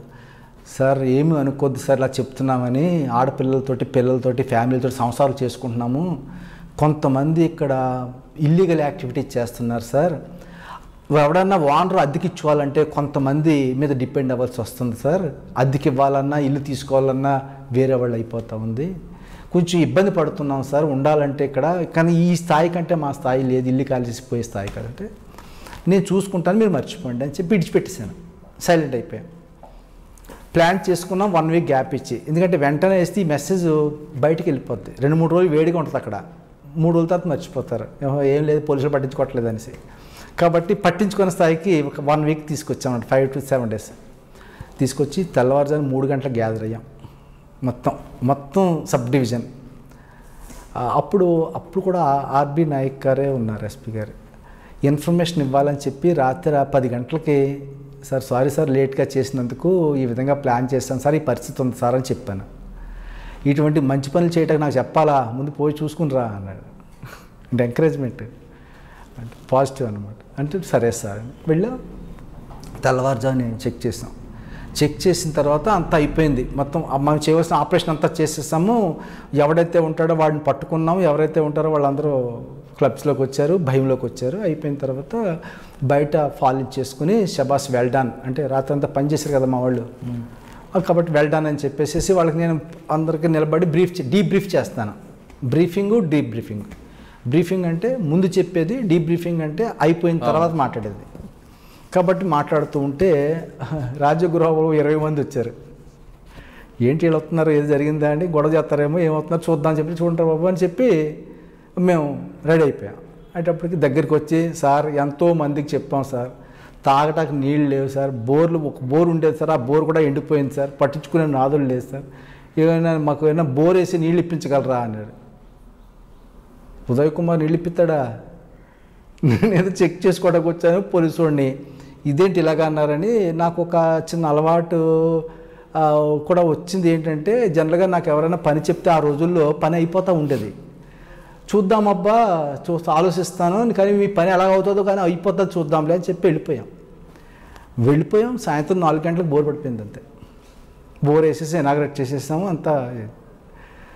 అది దాని మీద ఈ విధంగా ఎస్పీ గారి దగ్గర నుంచి కంప్లైంట్ వస్తే, అంటే మీరు సోషల్ సర్వీస్ చేయడం మంచిది కాదని ఎవరు అనరు, కానీ లా అండ్ ఆర్డర్ విషయం వచ్చేసరికి తాండూలో రౌడీజం ఒకటి, గాంజా, గుట్కా, ఇవి చాలా విపరీతంగా ఉండేవండి కదా. వాటిని ఏ విధంగా కంట్రోల్ చేశారు? అది దొంగతనాలు ఇప్పుడు జరిగాయి, ఎందుకంటే కర్ణాటక బోర్డర్, ఇక్కడ ఎఫెన్స్ చేయడం అక్కడ షెల్టర్ తీసుకోవడం, లేదా అక్కడ ఎఫెన్స్ చేయడం ఇక్కడ షెల్టర్ తీసుకోవడం. తర్వాత కర్ణకోట అని ఒక ఊరు ఉంటుంది, కర్ణకోట, అక్కడ సిమెంట్ ఫ్యాక్టరీ కూడా ఉంటుంది. ఆ ఏరియాలో కూడా అదొక రకం మాఫియా ఉండేది. రకరకాలు కనిపిస్తుంటాడు. ఇంకోటి వాటితో పాటు మూఢనమ్మకాలు. మీరు ఈ సోషల్ వర్క్తో పాటు లాండెడ్ వర్క్ చేశారా లేదా దీంతోనే మీరు ఒక టైం పాస్ చేసుకొచ్చారా? సోషల్ వర్క్ అనేది ఏంటంటే మీకు అకేషనల్లీ వస్తుంది, లా అండ్ ఆర్డర్ అనేది రెగ్యులర్గా కంటిన్యూగా ఉంటుంది. ఇప్పుడు సండే రిలాక్స్ అయ్యాము, సండే అనగానే ఏంటి సండే రా అంటాం, ఏదో ఒకటి వస్తుంది అటెండ్ చేస్తాం, మళ్ళీ రిలాక్స్ అయిపోతాం. అదే మండే ఏదైనా సిచ్యువేషన్ వస్తుంది, వెంటనే రిలాక్స్ అవ్వం కదా. అలాగే సందర్భానుసారంగా అవి ఎప్పుడో ఈ హెల్ప్ ఎప్పుడో వస్తుంది, అంతమానం రాదు. నెలకు 1, 2, 3 వస్తాయి. వచ్చినప్పుడు ఎస్ అనగానే మీకు ఏం అర్థం ఏదైనా వినిపించిందా? ఎస్ అంటారు రాజశేఖర రెడ్డి గారు. అవును. అక్కడ నాకు ఎస్ అంటాం తప్ప నువ్వు అంటే అలవాట్లేదు. సార్ మీరు చేసిన లాండెడ్ వర్క్ చెప్పండి. అక్కడ లా అండ్ ఆర్డర్ వర్క్ అంటే జనరల్గా అక్కడ ఏంటంటే కొంచెం ఇల్లీగల్ యాక్టివిటీస్ అంటే ఇవి ఉంటాయన్నమాట. ఇల్లీగల్ యాక్టివిటీ అంటే ఏంటంటే ఈవిడి ఇంకొకటి తగులుకోవడం, వాడికి ఇవే జరుగుతాయి.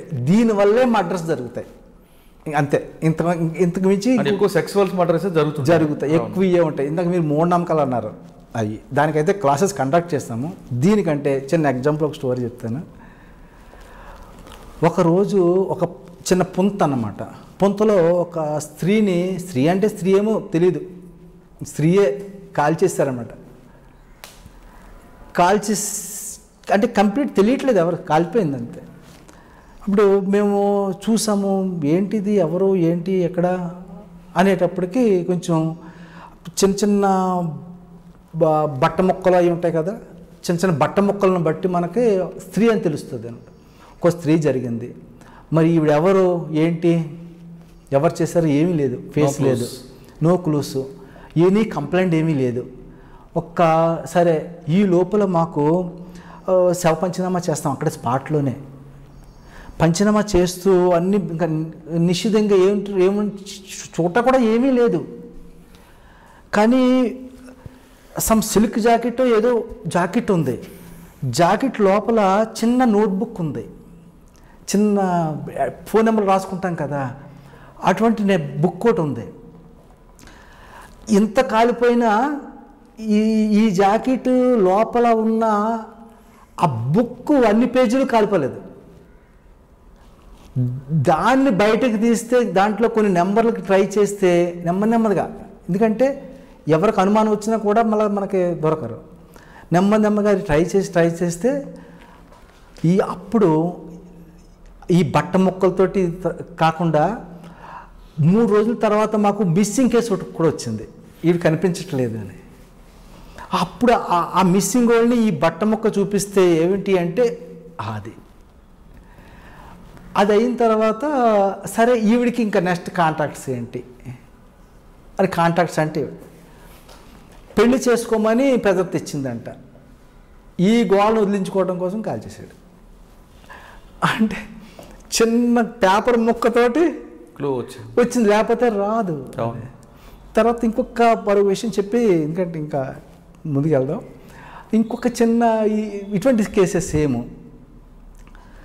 ఒక్కడు అక్కడ క్వారీలు ఉన్నాయి కదా, క్వారీలో పని చేస్తూ ఉంటే వాడికి రొటీన్ జీతం కంటే తక్కువ జీతం ఇస్తున్నాడు ఓనర్, కాంట్రాక్టర్ ఓనర్ పనిచేసేవాడు.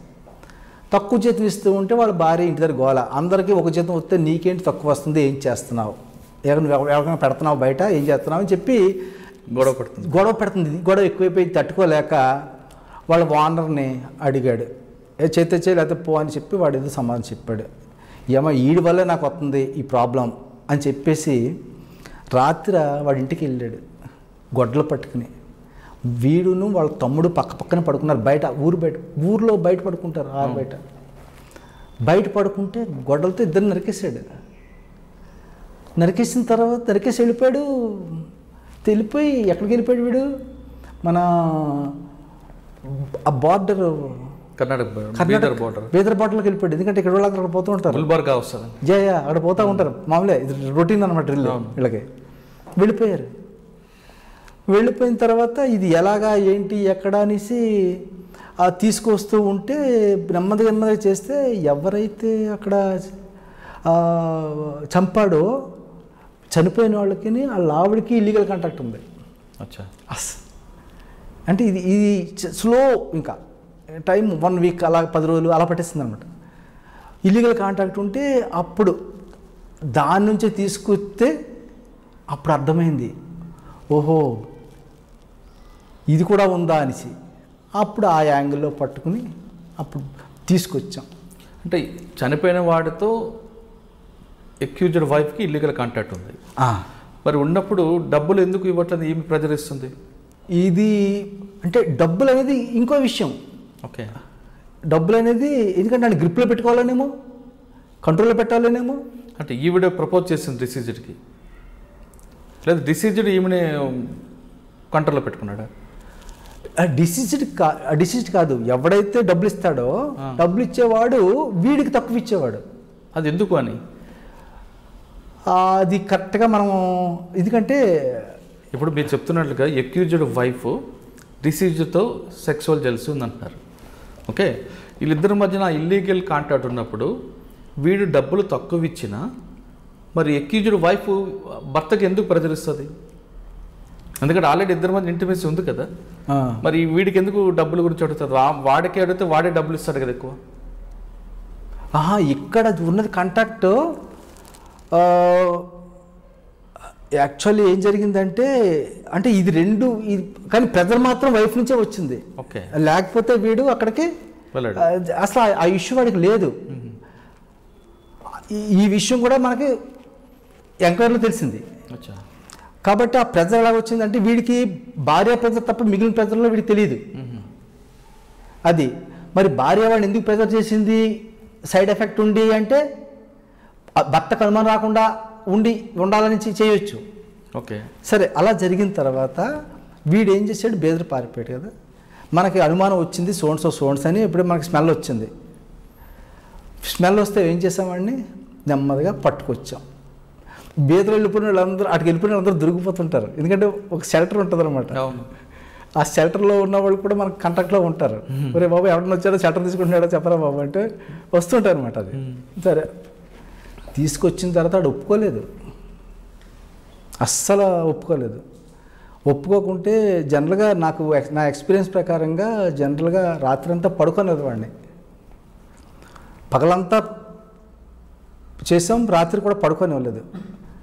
తెల్లవారుజామున 4 గంటల ప్రాంతంలో పొద్దున్న అప్పుడు ఒప్పుకొని రివీల్ చేశాడు. అంటే జనరల్గా ఇటువంటి వాళ్ళందరూ తెల్లవారుజామునే బ్రేక్ అవుతారన్నమాట. అప్పుడు అంటే మీకు ఎస్పీజీ ట్రైనింగ్ పనికి వచ్చింది ఇక్కడ.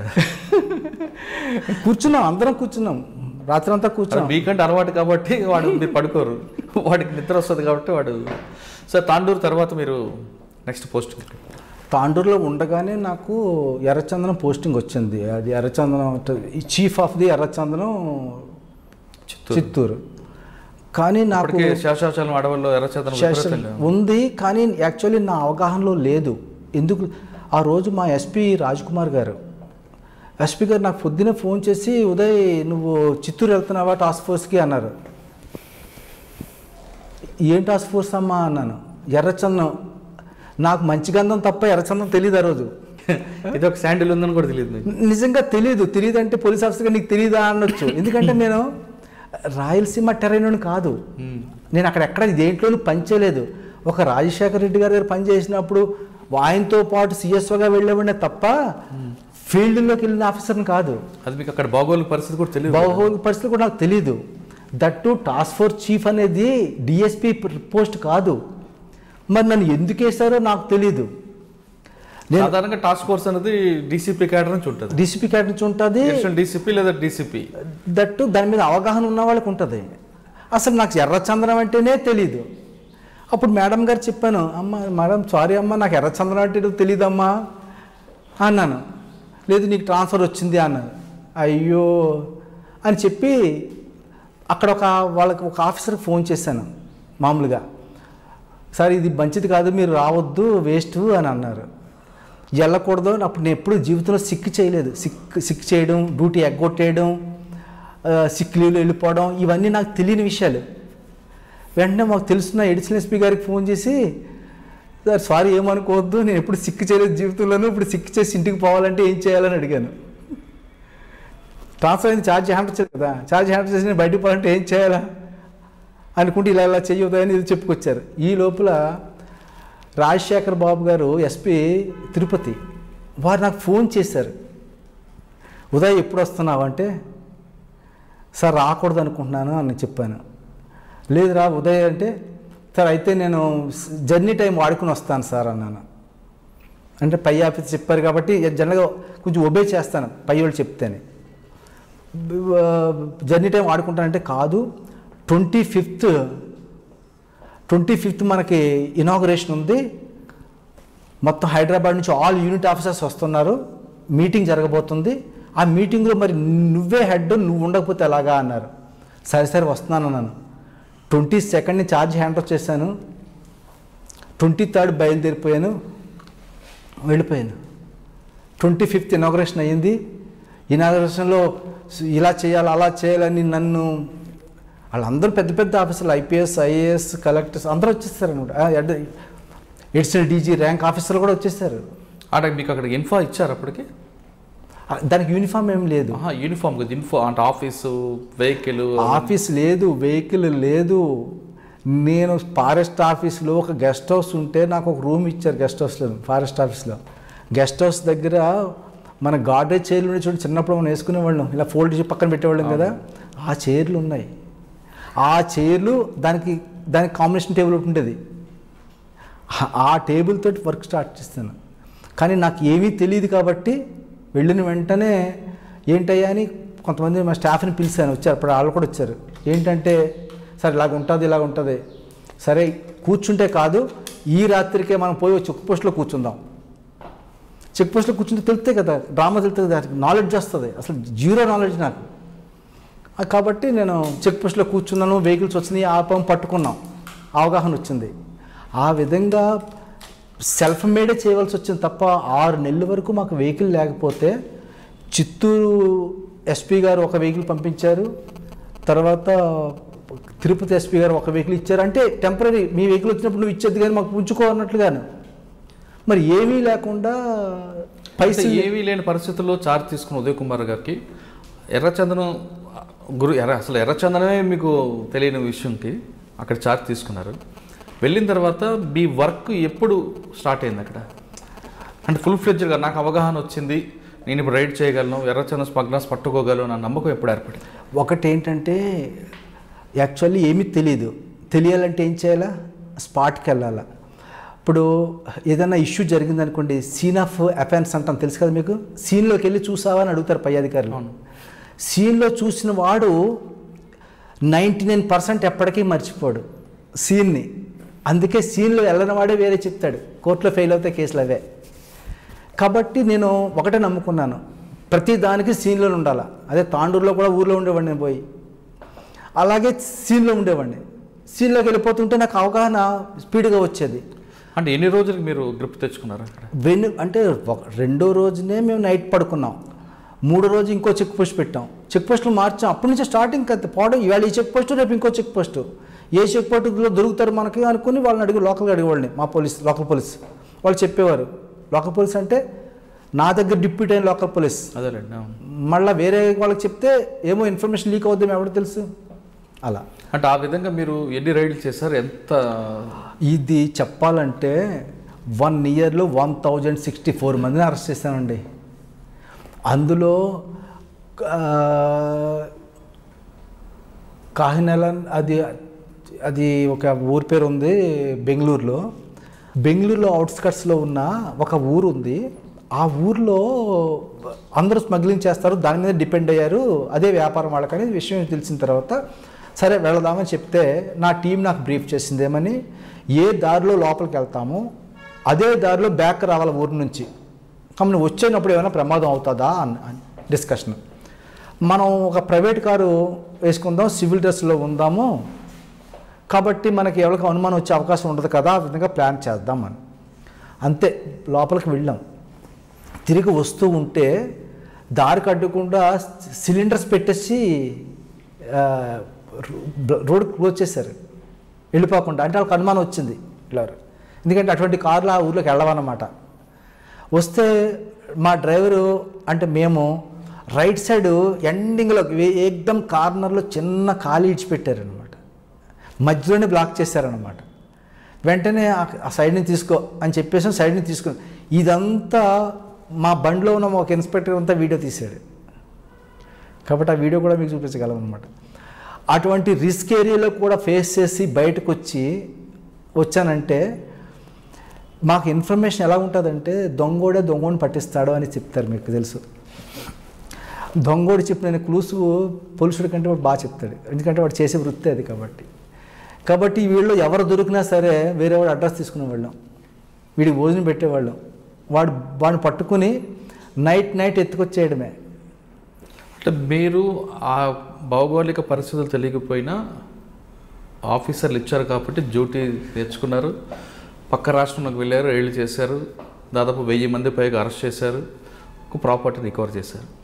ఇంత సిన్సియర్గా చేస్తున్న ఉదయ్ కుమార్ గారి మీద ఒక దశలో కలప స్మగ్లర్స్తో చేతులు కలిపారని, మరొక డిఎస్పీతో అక్రమాలు చేశారని, ఇలాంటి ఆరోపణలు రావడం, ఆ ఆరోపణల మీద సస్పెండ్ చేయడం అంటే మీకు అప్పుడు ఏమనిపించింది? ఎందుకంటే మీరు దాదాపు 6 ప్రైమ్ మినిస్టర్ దగ్గర పనిచేశారు, 2 సీఎంలు చేశారు, ఇంత క్యాడరు అంటే సర్వీస్ 33 సంవత్సరాలు బిల్డప్ తీసుకుని వచ్చారు. మీరు మీ ఓన్ ఇంటిగ్రిటీతో వాళ్ళు పైకి వెళ్ళారు. ఎక్కడో కాకినాడలో పుట్టిన ఉదయ్ కుమార్ ఢిల్లీకి వెళ్ళడం ఏంటి, అక్కడ ప్రధానమంత్రుల దగ్గర పనిచేయడం ఏంటి, తిరిగి ఆంధ్రప్రదేశ్ రావడం, ఇక్కడ ముఖ్యమంత్రులు పనిచేయడం, చివరి దశ అంటే ఇక్కడ ఎక్కడ కూడా మీకు బ్లాక్ స్పాట్స్ కనపడకుండా వచ్చిన ఉదయ్ కుమార్ గారికి చివరి స్టేజ్లోకి వచ్చేసారు. అంటే రిటైర్మెంట్ అవుతాము ఇంకొక మరో 2 సంవత్సరాల్లో 3 సంవత్సరాల్లో అవుతాం టైంలో ఈ అవినీతి ఆరోపణలు రావడం దాని మీద మీకు ఏమనిపించింది? అసలు నిజంగా జరిగిందా లేదా కావాలని కుట్ర పన్నారా?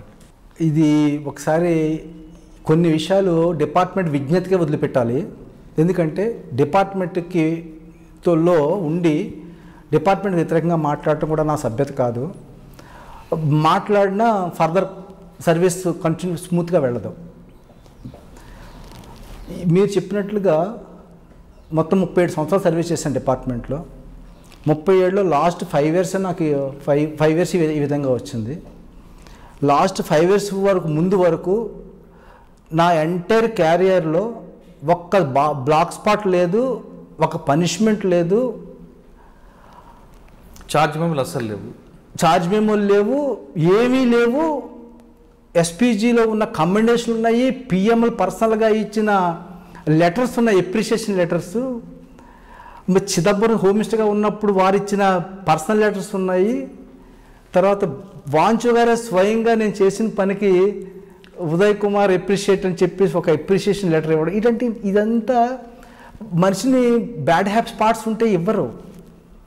మరి ఎంత క్రెడిబిలిటీ ఉన్న ఉదయ్ కుమార్ గారికి లాస్ట్ స్టేజ్లో ఎందుకండి ఇంత దెబ్బ? ఇది ఇక్కడ ఏం జరిగిందంటే నేను యాక్చువల్లీ నాకు ఎలక్షన్ డ్యూటీ వేయకూడదు, ఎందుకంటే నేను ఒక యూనిట్కి ఇన్ఛార్జ్గా ఉన్నాను. బహుశా నాకు తెలిసి వేయకూడదు, డిపార్ట్మెంట్ తలంచుకుంటే వేయవచ్చు, అది వేరే విషయం.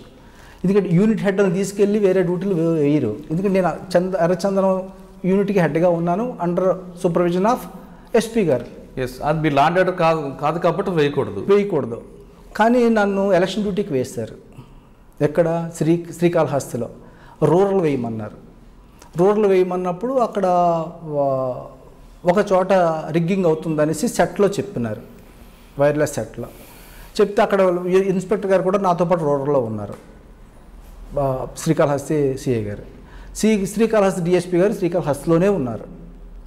నేను రూరల్కి వెళ్ళిన తర్వాత మధ్యాహ్నం ఆయన సెట్లో వచ్చిన తర్వాత ఇన్స్పెక్టర్ గారు ఆ టైంలో నా దగ్గరే ఉన్నారు.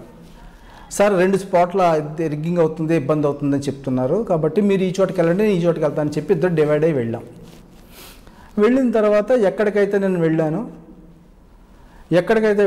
అక్కడ ఫస్ట్ వెళ్ళిన వెంటనే లైన్ చూశాను. లైన్ చూసిన వెంటనే 15 సంవత్సరాల బాలుడు లైన్లో ఉన్నాడు.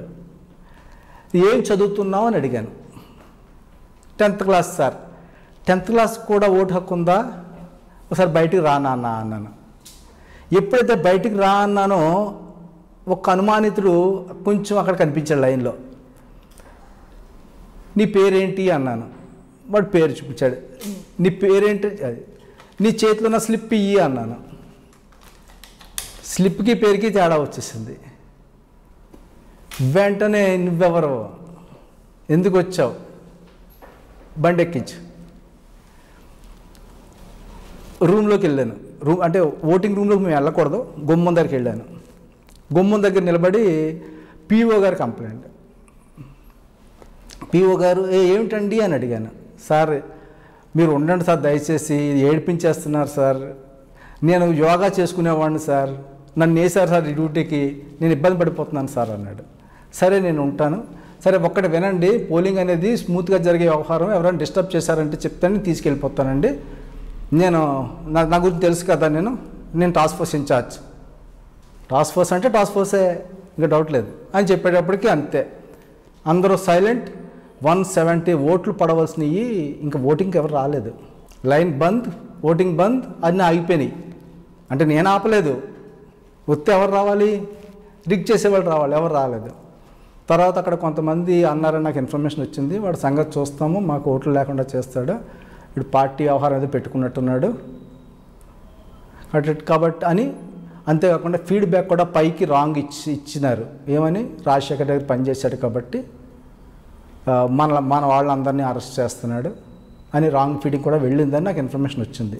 వెదర్ కరెక్టా రాంగా అంటే అది మనసులో పెట్టుకొని మీకు ఇబ్బంది పెట్టారా? చేసిన తర్వాత పెట్టారు అని చెప్పడాకే పూర్తి ఆధారాలు ఏంటి, 15వ తారీఖు సెప్టెంబర్ 15వ తారీఖుని డిఐజీ అనంతపురం గారు లెటర్ రాశారు డీజీ గారికి. సెప్టెంబర్ 15, సెప్టెంబర్ 18న సస్పెండ్ అయిపోయాను. 18 డిఐజీ గారి దగ్గర నుంచి డీజీకి రావాలంటే ఎడిషనల్ డీజీ గారు కూడా ఉంటారు కదా అక్కడ, ఐజీ గారు ఉంటారు కదా మధ్యలో, ఐజీ గారిని ఓవర్లుక్ చేశారు ఉదయ్ కుమార్కి అప్లికేషన్ రాయడం కోసం.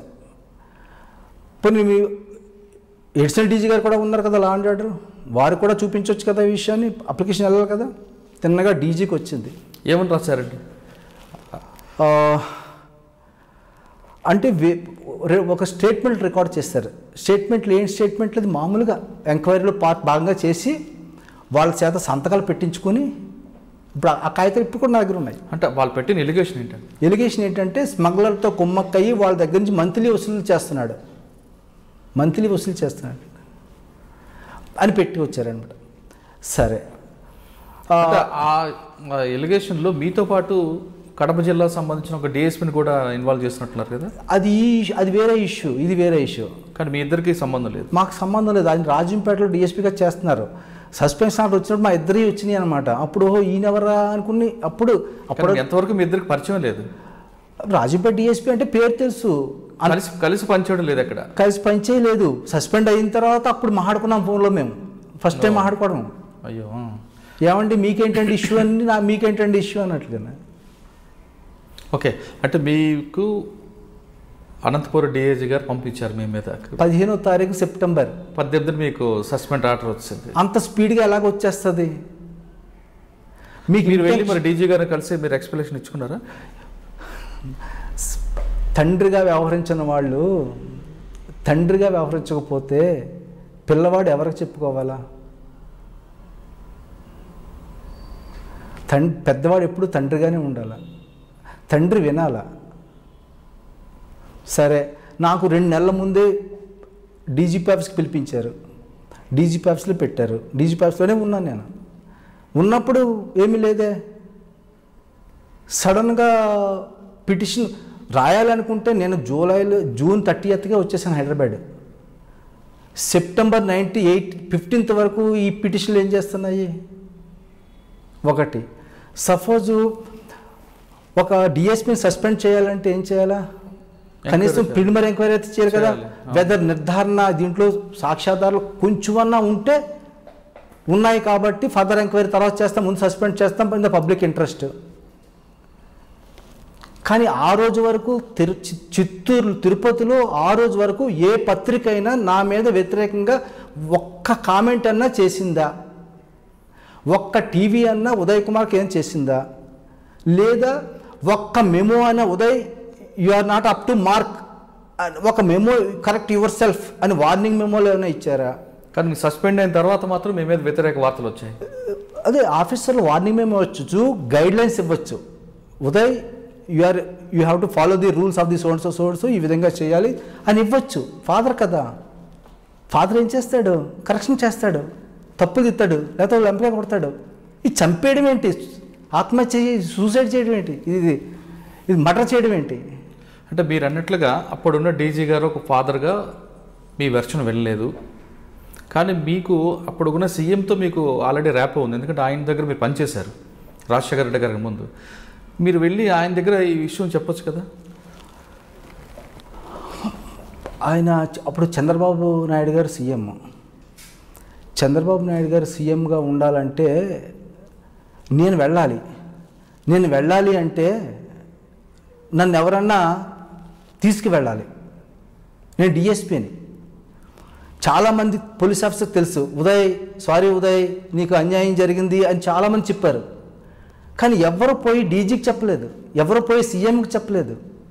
పోనీ నేను ఎటువంటి వాడిని, నా క్యారియర్ ఎటువంటిది, తాండూరులో పనిచేసినప్పుడు నేను ఎంత సంపాదించాను అనే విషయాన్ని ఒక్క 2 హెడ్ కానిస్టేబుల్ పంపిస్తే చెప్పేస్తారు కదా ఎస్బీ నుంచి. మీకు సీఎం గారి దగ్గరికి వెళ్ళడానికి ఒక బ్రిడ్జ్ దొరకలేదు. కానీ ఆ టైంలో మీ దగ్గర గతంలో మీరు పనిచేస్తున్నప్పుడు ఉన్న టీడీపీ లీడర్తో మీకు ఒక ముఖపరిచయం కనీసం ఉంటుంది. వాళ్ళ ద్వారా అయినా సార్ సీఎం గారు నోటీస్ పెట్టించాల్సింది కదా. మీకు ఇప్పుడే చెప్పాను నేను, అందరూ కూడా సారీ నీకు బ్యాడ్ లక్ అనడం తప్ప రా సీఎంతో మాట్లాడదామని చెప్పేవాళ్ళు లేరు.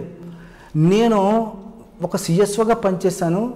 చంద్రబాబు నాయుడు గారు కూడా చాలా మర్యాదగా, అంటే నేను సెక్యూరిటీ రీజన్లో ఏది చెప్పినా కూడా ఆ మాట వినేవారు. అడిషనల్ ప్రోగ్రామ్ని క్యాన్సిల్ చేసేవాడిని చెప్పి, no sir it's not possible sir అనేసి. అంతేకాకుండా ఒకవేళ కంపల్సరీ అనుకుంటే వాళ్ళు ఎవరిని అడుగుతుంటే కార్యకర్తలను చేయాలయ్యా అనేవారు. చేయాలంటే నాకు ఒక హాఫ్ అన్ అవర్ ఇవ్వండి సార్, అన్ని అరేంజ్మెంట్ చేసుకుని మీకు చెప్తాను, అప్పుడు తీసుకెళ్తాను. ప్రోగ్రామ్ ఉంటుంది, రిజెక్ట్ చెయ్యం, కానీ ఒక సిస్టమ్ ఉంది, ఓబే చేసి ఒప్పుకునేవారు. అంతేకాదు ఇక్కడ ఈ సందర్భం ఇంకొక ఇన్సిడెంట్ చెప్తాను. రంగారెడ్డి జిల్లాలో చంద్రబాబు గారి ప్రోగ్రాం ఉంది.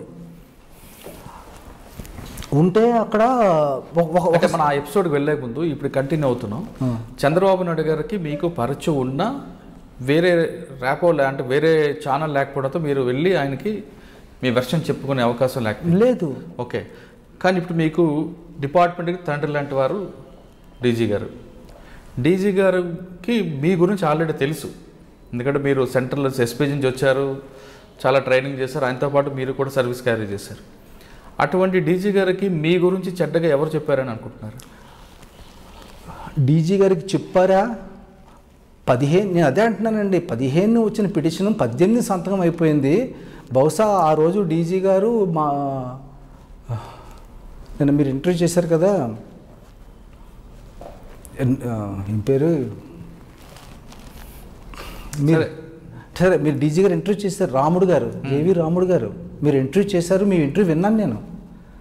దాంట్లో డిఎస్పీని సస్పెండ్ చేశారంటే అవి లోకల్గా డిఎస్పీని సస్పెండ్ చేసిన కాగితం మీద సంతకం పెట్టింది ఎవరు? డీజీ గారే కదా. మరి డీజీ గారు ఇతను సస్పెండ్ చేస్తున్నారంటే ఎందుకు సస్పెండ్ చేస్తున్నారయ్యా అని అడిగితే ఇంకో రోజు లేట్ అవుతుంది కదా. అంటే మీరు వెళ్ళి డీజీ గారు స్వయంగా కలిసారా, మీ గురించి చెప్పుకున్నారా? సస్పెండ్ చేస్తే ఇంకేం కలుస్తాను? అసలు మీ మానవత్వం ఉంటే మనిషి కలవచ్చు,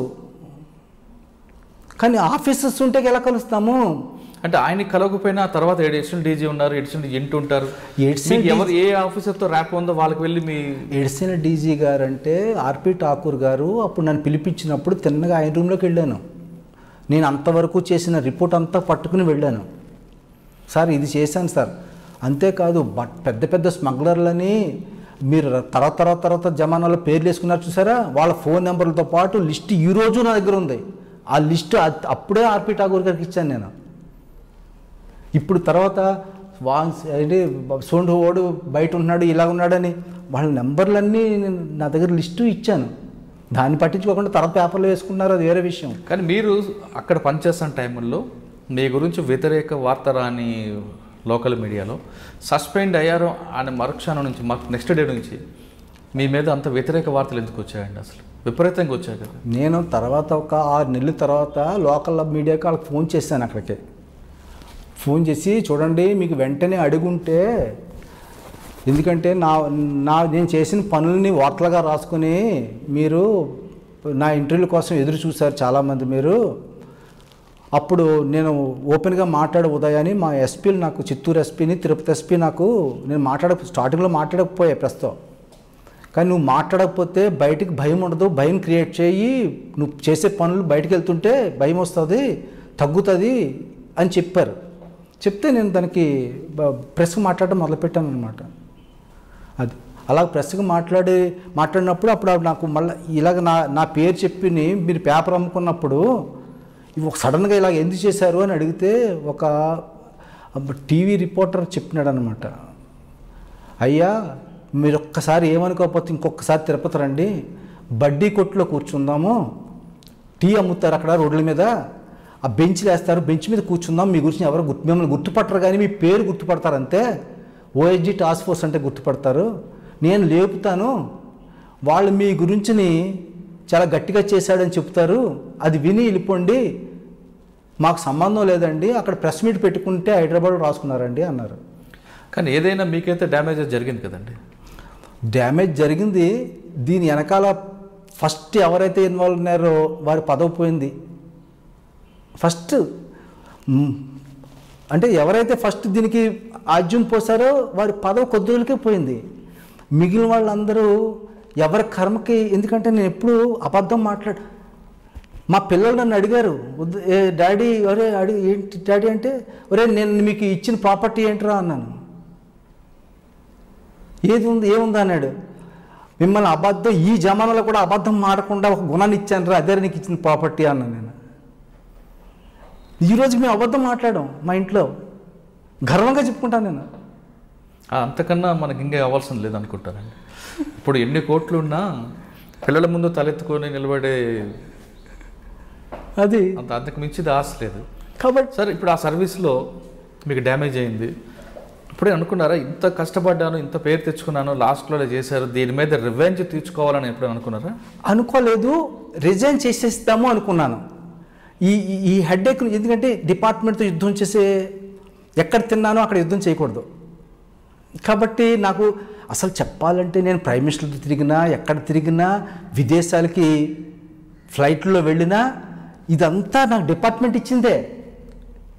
ఇంత తీసేసుకుని ఏ ఒక్కరి కోసమో డిపార్ట్మెంట్ని తోలాడడం కరెక్ట్ కాదు, అది గొప్పతనం అనిపించుకోదు. సార్ ఇది ఈ ప్రాబ్లం ఫేస్ చేస్తున్న టైంలో తర్వాత మీరు సస్పెన్షన్ కంప్లీట్గా ఎంక్వైరీ చేశారు, ఏమీ లేదని ప్రూవ్ కావడంతో సస్పెన్షన్ తీశారు, మీకు ప్రమోషన్ ఆగిపోయింది. యాక్చువల్గా మీ ప్రమోషన్ అడిషనల్ రావాలి. ఈ ప్రమోషన్ రావడానికి ఇప్పుడున్న సీఎం గారు కలిసినప్పుడు ఆయన రియాక్షన్ ఏంటండి? ఆయన దగ్గర వెళ్ళడానికి ఎవరు కారట్లేదు. ఈ ఎంక్వైరీ కూడా నాకు ఏ రూల్స్ ఉన్నాయో నాకు తెలియదు, అంత తెలుసుకోవాల్సిన అవసరం కూడా నాకు లేదు. 3.5 సంవత్సరాలు ఎంక్వైరీ చేశారు.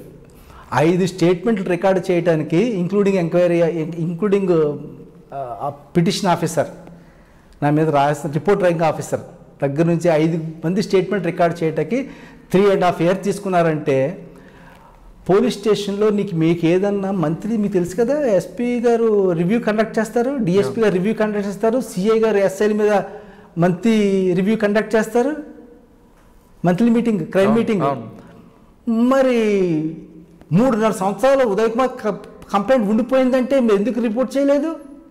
ఎందుకు పై అధికారులు అడగలేదు? అంటే వాళ్ళ డ్యూటీ వాళ్ళు చేయరా? ఈ ఇన్స్పెక్టర్లు, ఎస్ఐలు, సబ్ ఇన్స్పెక్టర్లు, డిఎస్పీలే చేయాలా? మరి ఇదే క్వశ్చన్ మీరు అడగచ్చు కదా. అడిగానంటే పెన్షన్తో రిటైర్డ్ కాను.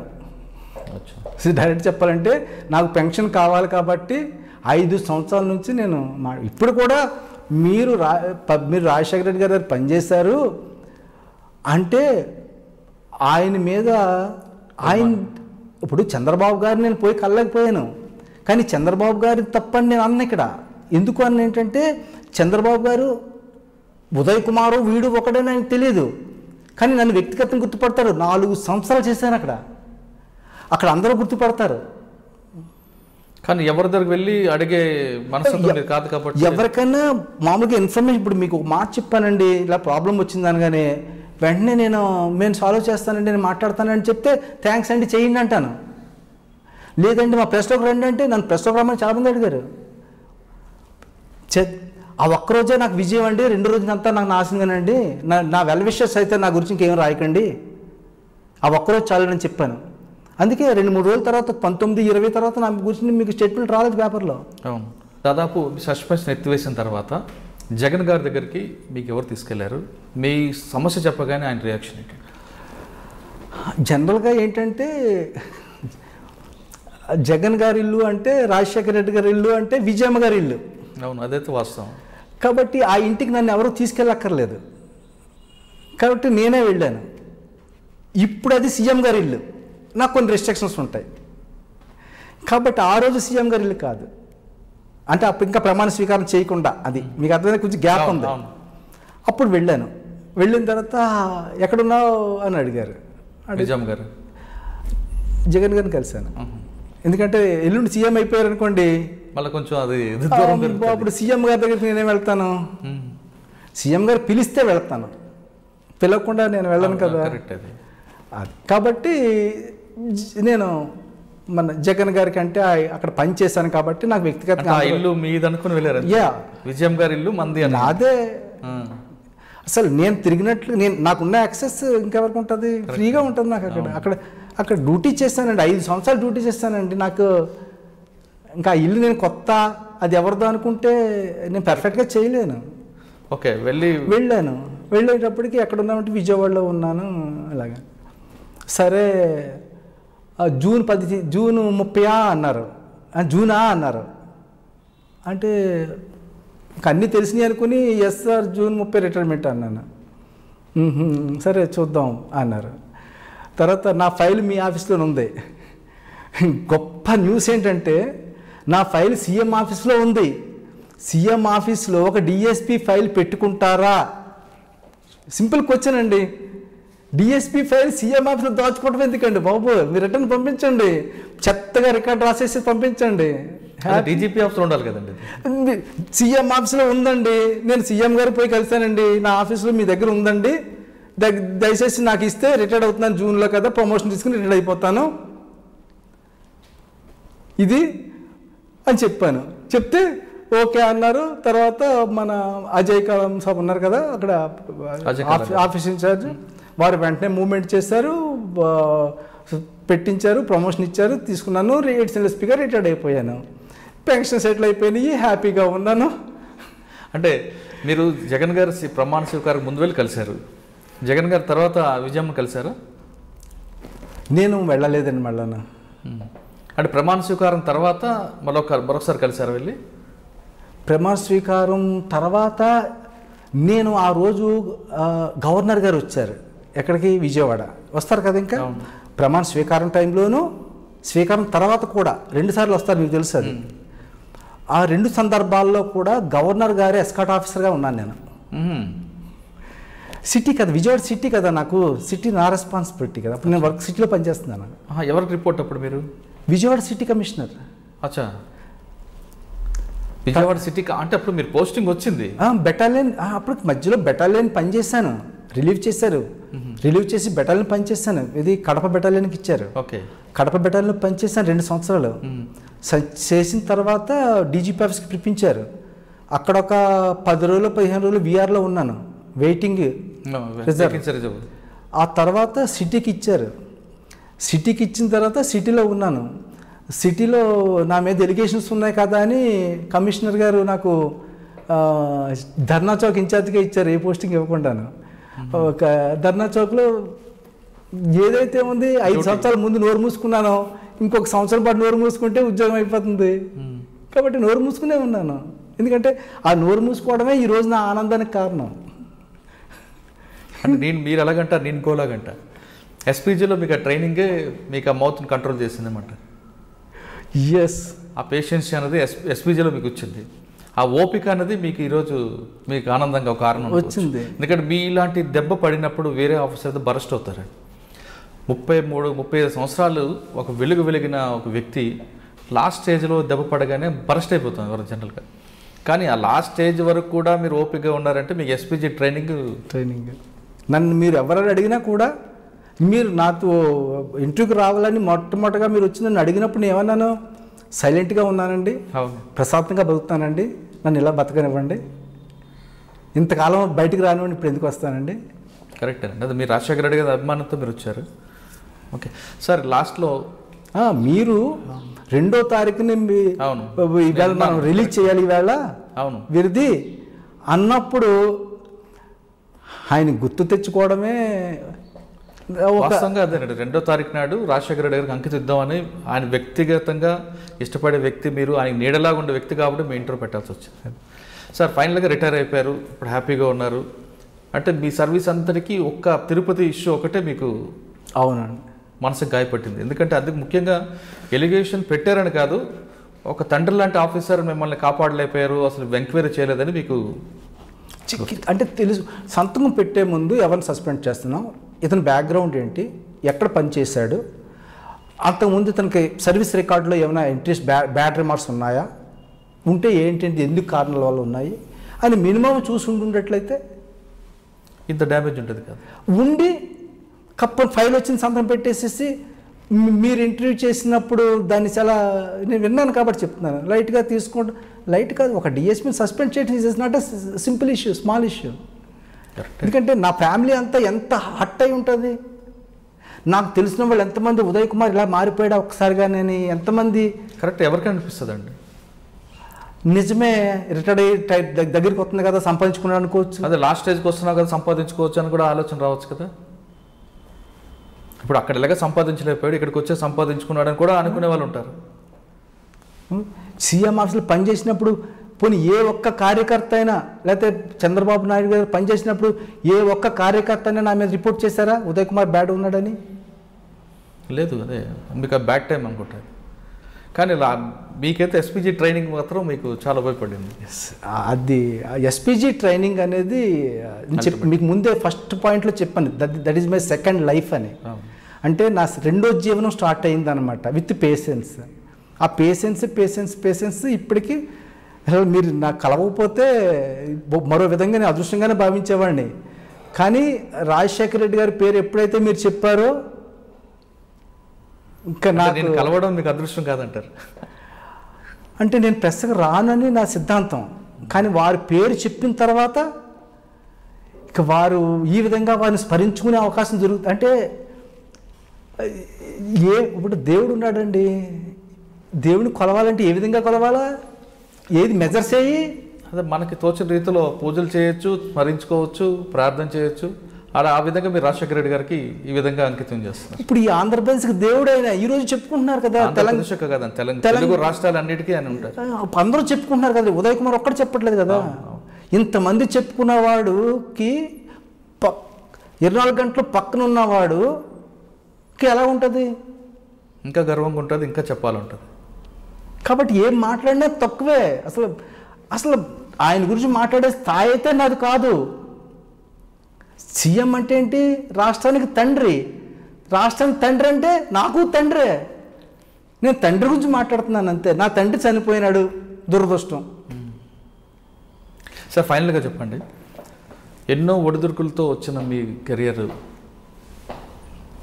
చివరిలో మీకు ఆ సెకండ్ లైఫ్లో నేర్చుకున్న ట్రైనింగ్ మీకు బాగా కాపాడింది అనుకుంటా. పోలీస్ డిపార్ట్మెంట్లోకి వచ్చే వాళ్ళకి మీలాంటి దెబ్బలు తగిలితే ఏ విధంగా ఎదుర్కోవచ్చు, వచ్చే వాళ్ళు ఎలాంటి ఆశలతో రావచ్చు? అంటే ప్రజలకు సేవ చేయాలని వస్తారు కొంతమంది సంపాదిద్దామని వస్తుంటారు. ఏది కరెక్ట్ వే? స్టార్టింగ్లో సర్వీస్లోకి వచ్చే ప్రతి ఒక్కరు కూడా మీకు ఇదే కాదు, మీ పాత వీడియోలు కూడా నేను విన్నాను, చాలా వీడియోలు మీదిని. మన ఐఏఎస్ ఆఫీసర్కి చేస్తారు కదా లేడీ, ఏం పేరు, అంజలి గారిది నేను బాగా వింటాను. ఖాళీ దొరికినప్పుడల్లా ఆన్ చేసి పెట్టుకుంటాను. దాని ప్రకారంగా ఏంటంటే ప్రతి డిపార్ట్మెంట్కి వచ్చే ప్రతి ఒక్కరు కూడా, even IPS officers, IAS officers, డైరెక్ట్గా ఎస్ఐ స్థాయి, డిఎస్పీ స్థాయి, వీళ్ళందరూ మనకు ఏదో అవకాశం వచ్చింది చేద్దామనే వస్తారు. వ్యవస్థ నాశనం చేస్తుంది. ఎస్పీజీ అంటే ఉదయ్ కుమార్ గ్రేట్ కాదు, ఇంకొకటి గ్రేట్ కాదు, సిస్టమ్ గ్రేట్. కరెక్ట్. మీరు సిస్టమ్ డెవలప్ చేయకుండా ఎస్ఐకి సరిగా లేడు, డిఎస్పీ సరిగా లేడు, ఐజీ సరిగా లేడు, కానిస్టేబుల్ సరిగా లేడు, నువ్వు system, who are the head of the system తయారు చేయి, సిస్టమ్ నడుస్తూ ఉంటుంది. సిస్టమ్ తప్పిస్తున్నావని పట్టుకో, సిస్టంలో ఏలు పెడుతున్నామని పట్టుకో. అది చూడాలి. అది సిస్టమ్ బాగుంటే కిందంతా నడుస్తుంది. సబార్డినేట్ సర్వీస్ ఇది. పైవాడు చెప్పింది ఇంచుమించు ఎస్ బాస్, అదే నడుస్తుంది. ఎస్ బాస్ అనాలంటే ఇప్పుడు నేను తప్పు చేశాను అనుకోండి, నా పై అధికారి రాంగ్. అవును, ఆయన కరెక్ట్ ఉంటే మీరు కింద ఉంటారు, కరెక్ట్ ఉంటారు కదా. కాబట్టి ఇప్పుడు నా కానిస్టేబుల్ తప్పు చేశాడండి, మీరు రెస్పాన్సిబిలిటీ, నేను రెస్పాన్సిబుల్, నేను అతను కరెక్షన్ చేస్తాను. ఇప్పుడు నా సర్వీస్ రికార్డులో చూడండి ఎంతమందికి నేను ఛార్జ్ మెమోలు ఇచ్చి ఎంతమందిని సస్పెండ్ చేయించేసాను. ఒకసారి రికార్డులోకి వెళ్దాం. కరెక్షన్ చేయాలండి. నా కింద వాడిని నేను కరెక్షన్ చేయాలా? వాడు తప్పు దిద్దటానికి నన్ను పెట్టారు, నేను సూపర్వైజింగ్ ఆఫీసర్, వాడిని కరెక్షన్ చేయాలా? వాడు తెలివిని పెంచాలా? వాడిని పైకి తీసుకురావాలా? కొట్టేయడం కాదండి. కడుపు కొట్టద్దంటారు, సరి చూపమంటారు. కడుపు కొట్టండి. ఎప్పుడు మీ ఆయన తప్పులు వినకపోతే, ఆయన సరిదిద్దుకు దారికి రాకపోతే దారికి వస్తారండి. రాని వాళ్ళు మీకు 1% దొరుకుతారా? కానీ కొత్తగా వచ్చే వాళ్ళకి మీరు ఇచ్చే మెసేజ్ కొత్త అదే కొత్తగా మెసేజ్ ఇవ్వాలంటే ఇవ్వచ్చండి. చెప్పడం వేరు, చేయడం వేరుగా ఉంటుంది. కానీ ఏంటంటే, ఎందుకంటే మీరు చాలా ఎక్స్పీరియన్స్ ఉంది కదా, మీరు ఎంత అవసరమో అంతే మాట్లాడాలి, అవసరం అయితేనే మాట్లాడాలి. నాలెడ్జ్ పెంచుకోవాలా, కానీ దాన్ని లిమిట్లోనే ఉంచుకోవాలి. పై అధికారులు చెప్పేదానికి ప్రతిదానికి 90% ఏంటంటే మాట వినాలా, 2 రోజులు గ్యాప్ ఇచ్చి అది సాధ్యాసాధ్యాలు లేకపోతే వివరంగా చెప్పాలా. వెంటనే చెప్తే వాళ్ళు నీకేం తెలిసి పో అంటారు. కాబట్టి దానికి కొంచెం గ్యాప్ ఇవ్వాలి, కొంచెం టైం ఇచ్చి, సార్ ఇలా చేద్దాం అనుకున్నాను, మీరు చెప్పినట్లుగా మీరు ఈ విధంగా ఉంది సార్, లోకల్ కండిషన్స్ ఈ విధంగా ఉన్నాయి, మీ గైడ్లైన్స్ ప్రకారం ఇలా చేయమంటారా అని సూచన ఇచ్చేసేయాలి. ఎప్పుడు పైవాడు క్వశ్చన్ వేసేయకూడదు. సూచనలు ఇచ్చేస్తే పైకి ఒకసారి పైకి చూసి మైండ్కి చిన్న పని పెట్టి గో హెడ్ అంటారు. ఆ గో హెడ్ని తెచ్చుకోవాలి తప్ప క్వశ్చన్ మార్క్ ఇచ్చి పెడితే నా ఆన్సర్ ఇచ్చుకుని మీరు పని చేయవలసి వస్తుంది. నా ఆన్సరు నీకు పాజిటివ్గా ఉండొచ్చు, నెగిటివ్గా ఉండొచ్చు. చెప్పిన తర్వాత నువ్వు చెయ్యాలి. ఎందుకంటే నాకు ఒక ఈగో ఉంటుంది, నేను చెప్పిందే చెయ్యనేది. కాబట్టి ఇప్పుడు సీఎం గారిని కూడా మేము ఎన్నోసార్లు ఆపేసేవాళ్ళం, కోప్పడేవారు. ఏంటి డిలే చేస్తున్నారు ఏంటని. ఎందుకు డిలే? టైం చూసుకుంటారు కాబట్టి. అప్పుడు డిలే చేస్తే కారణం ఇలా చెప్పేవాళ్ళం. అంటే వెంటనే రియాక్ట్ కాకూడదు. రియాక్ట్ వెంటనే కాకూడదు. ఆయన చెప్పిన పనిని 50% చేయాలి. 50% నీకు ఆల్రెడీ తెలుసు కాబట్టే కదా నువ్వు డిస్కస్ చేస్తున్నావు. 50% చేసుకోవాలా, వర్కౌట్ చేసుకోవాలా, లోతుపాట్లన్నీ నీకు తెలిసిపోతాయి. ఫ్రీ టైంలో వెళ్ళి కూర్చోవాలా. ఫోన్లో చెప్తే పనులు అవ్వవు. ఫ్రీ టైంలో పోయి సార్ ఇది ఈ కేసు డిస్కస్ చేసామని, మీరు చెప్పిన ఆలోచన చాలా బాగుందని దాని విధంగా ట్రై చేశాను, కానీ ఆ ఆలోచనలో ఈ ప్రాబ్లమ్స్ వస్తున్నాయి సార్, మళ్ళీ మనం డిస్టర్బ్ అవుతామేమో, ఇలా చేస్తే బాగుంటుందేమో నాకు అనిపించింది, మీ సలహా తీసుకోవడానికి వచ్చానంటే బాగుందయ్యా నీ పని, గో హెడ్ అంటాడు. అయిపోయింది, ఈజీ అవుతుంది అనమాట. ఆ విధంగా సామరస్యంగానే పోవాలి. కానీ ఇప్పుడు మీ దేవాళ్ళు నేను మాట్లాడాను కానీ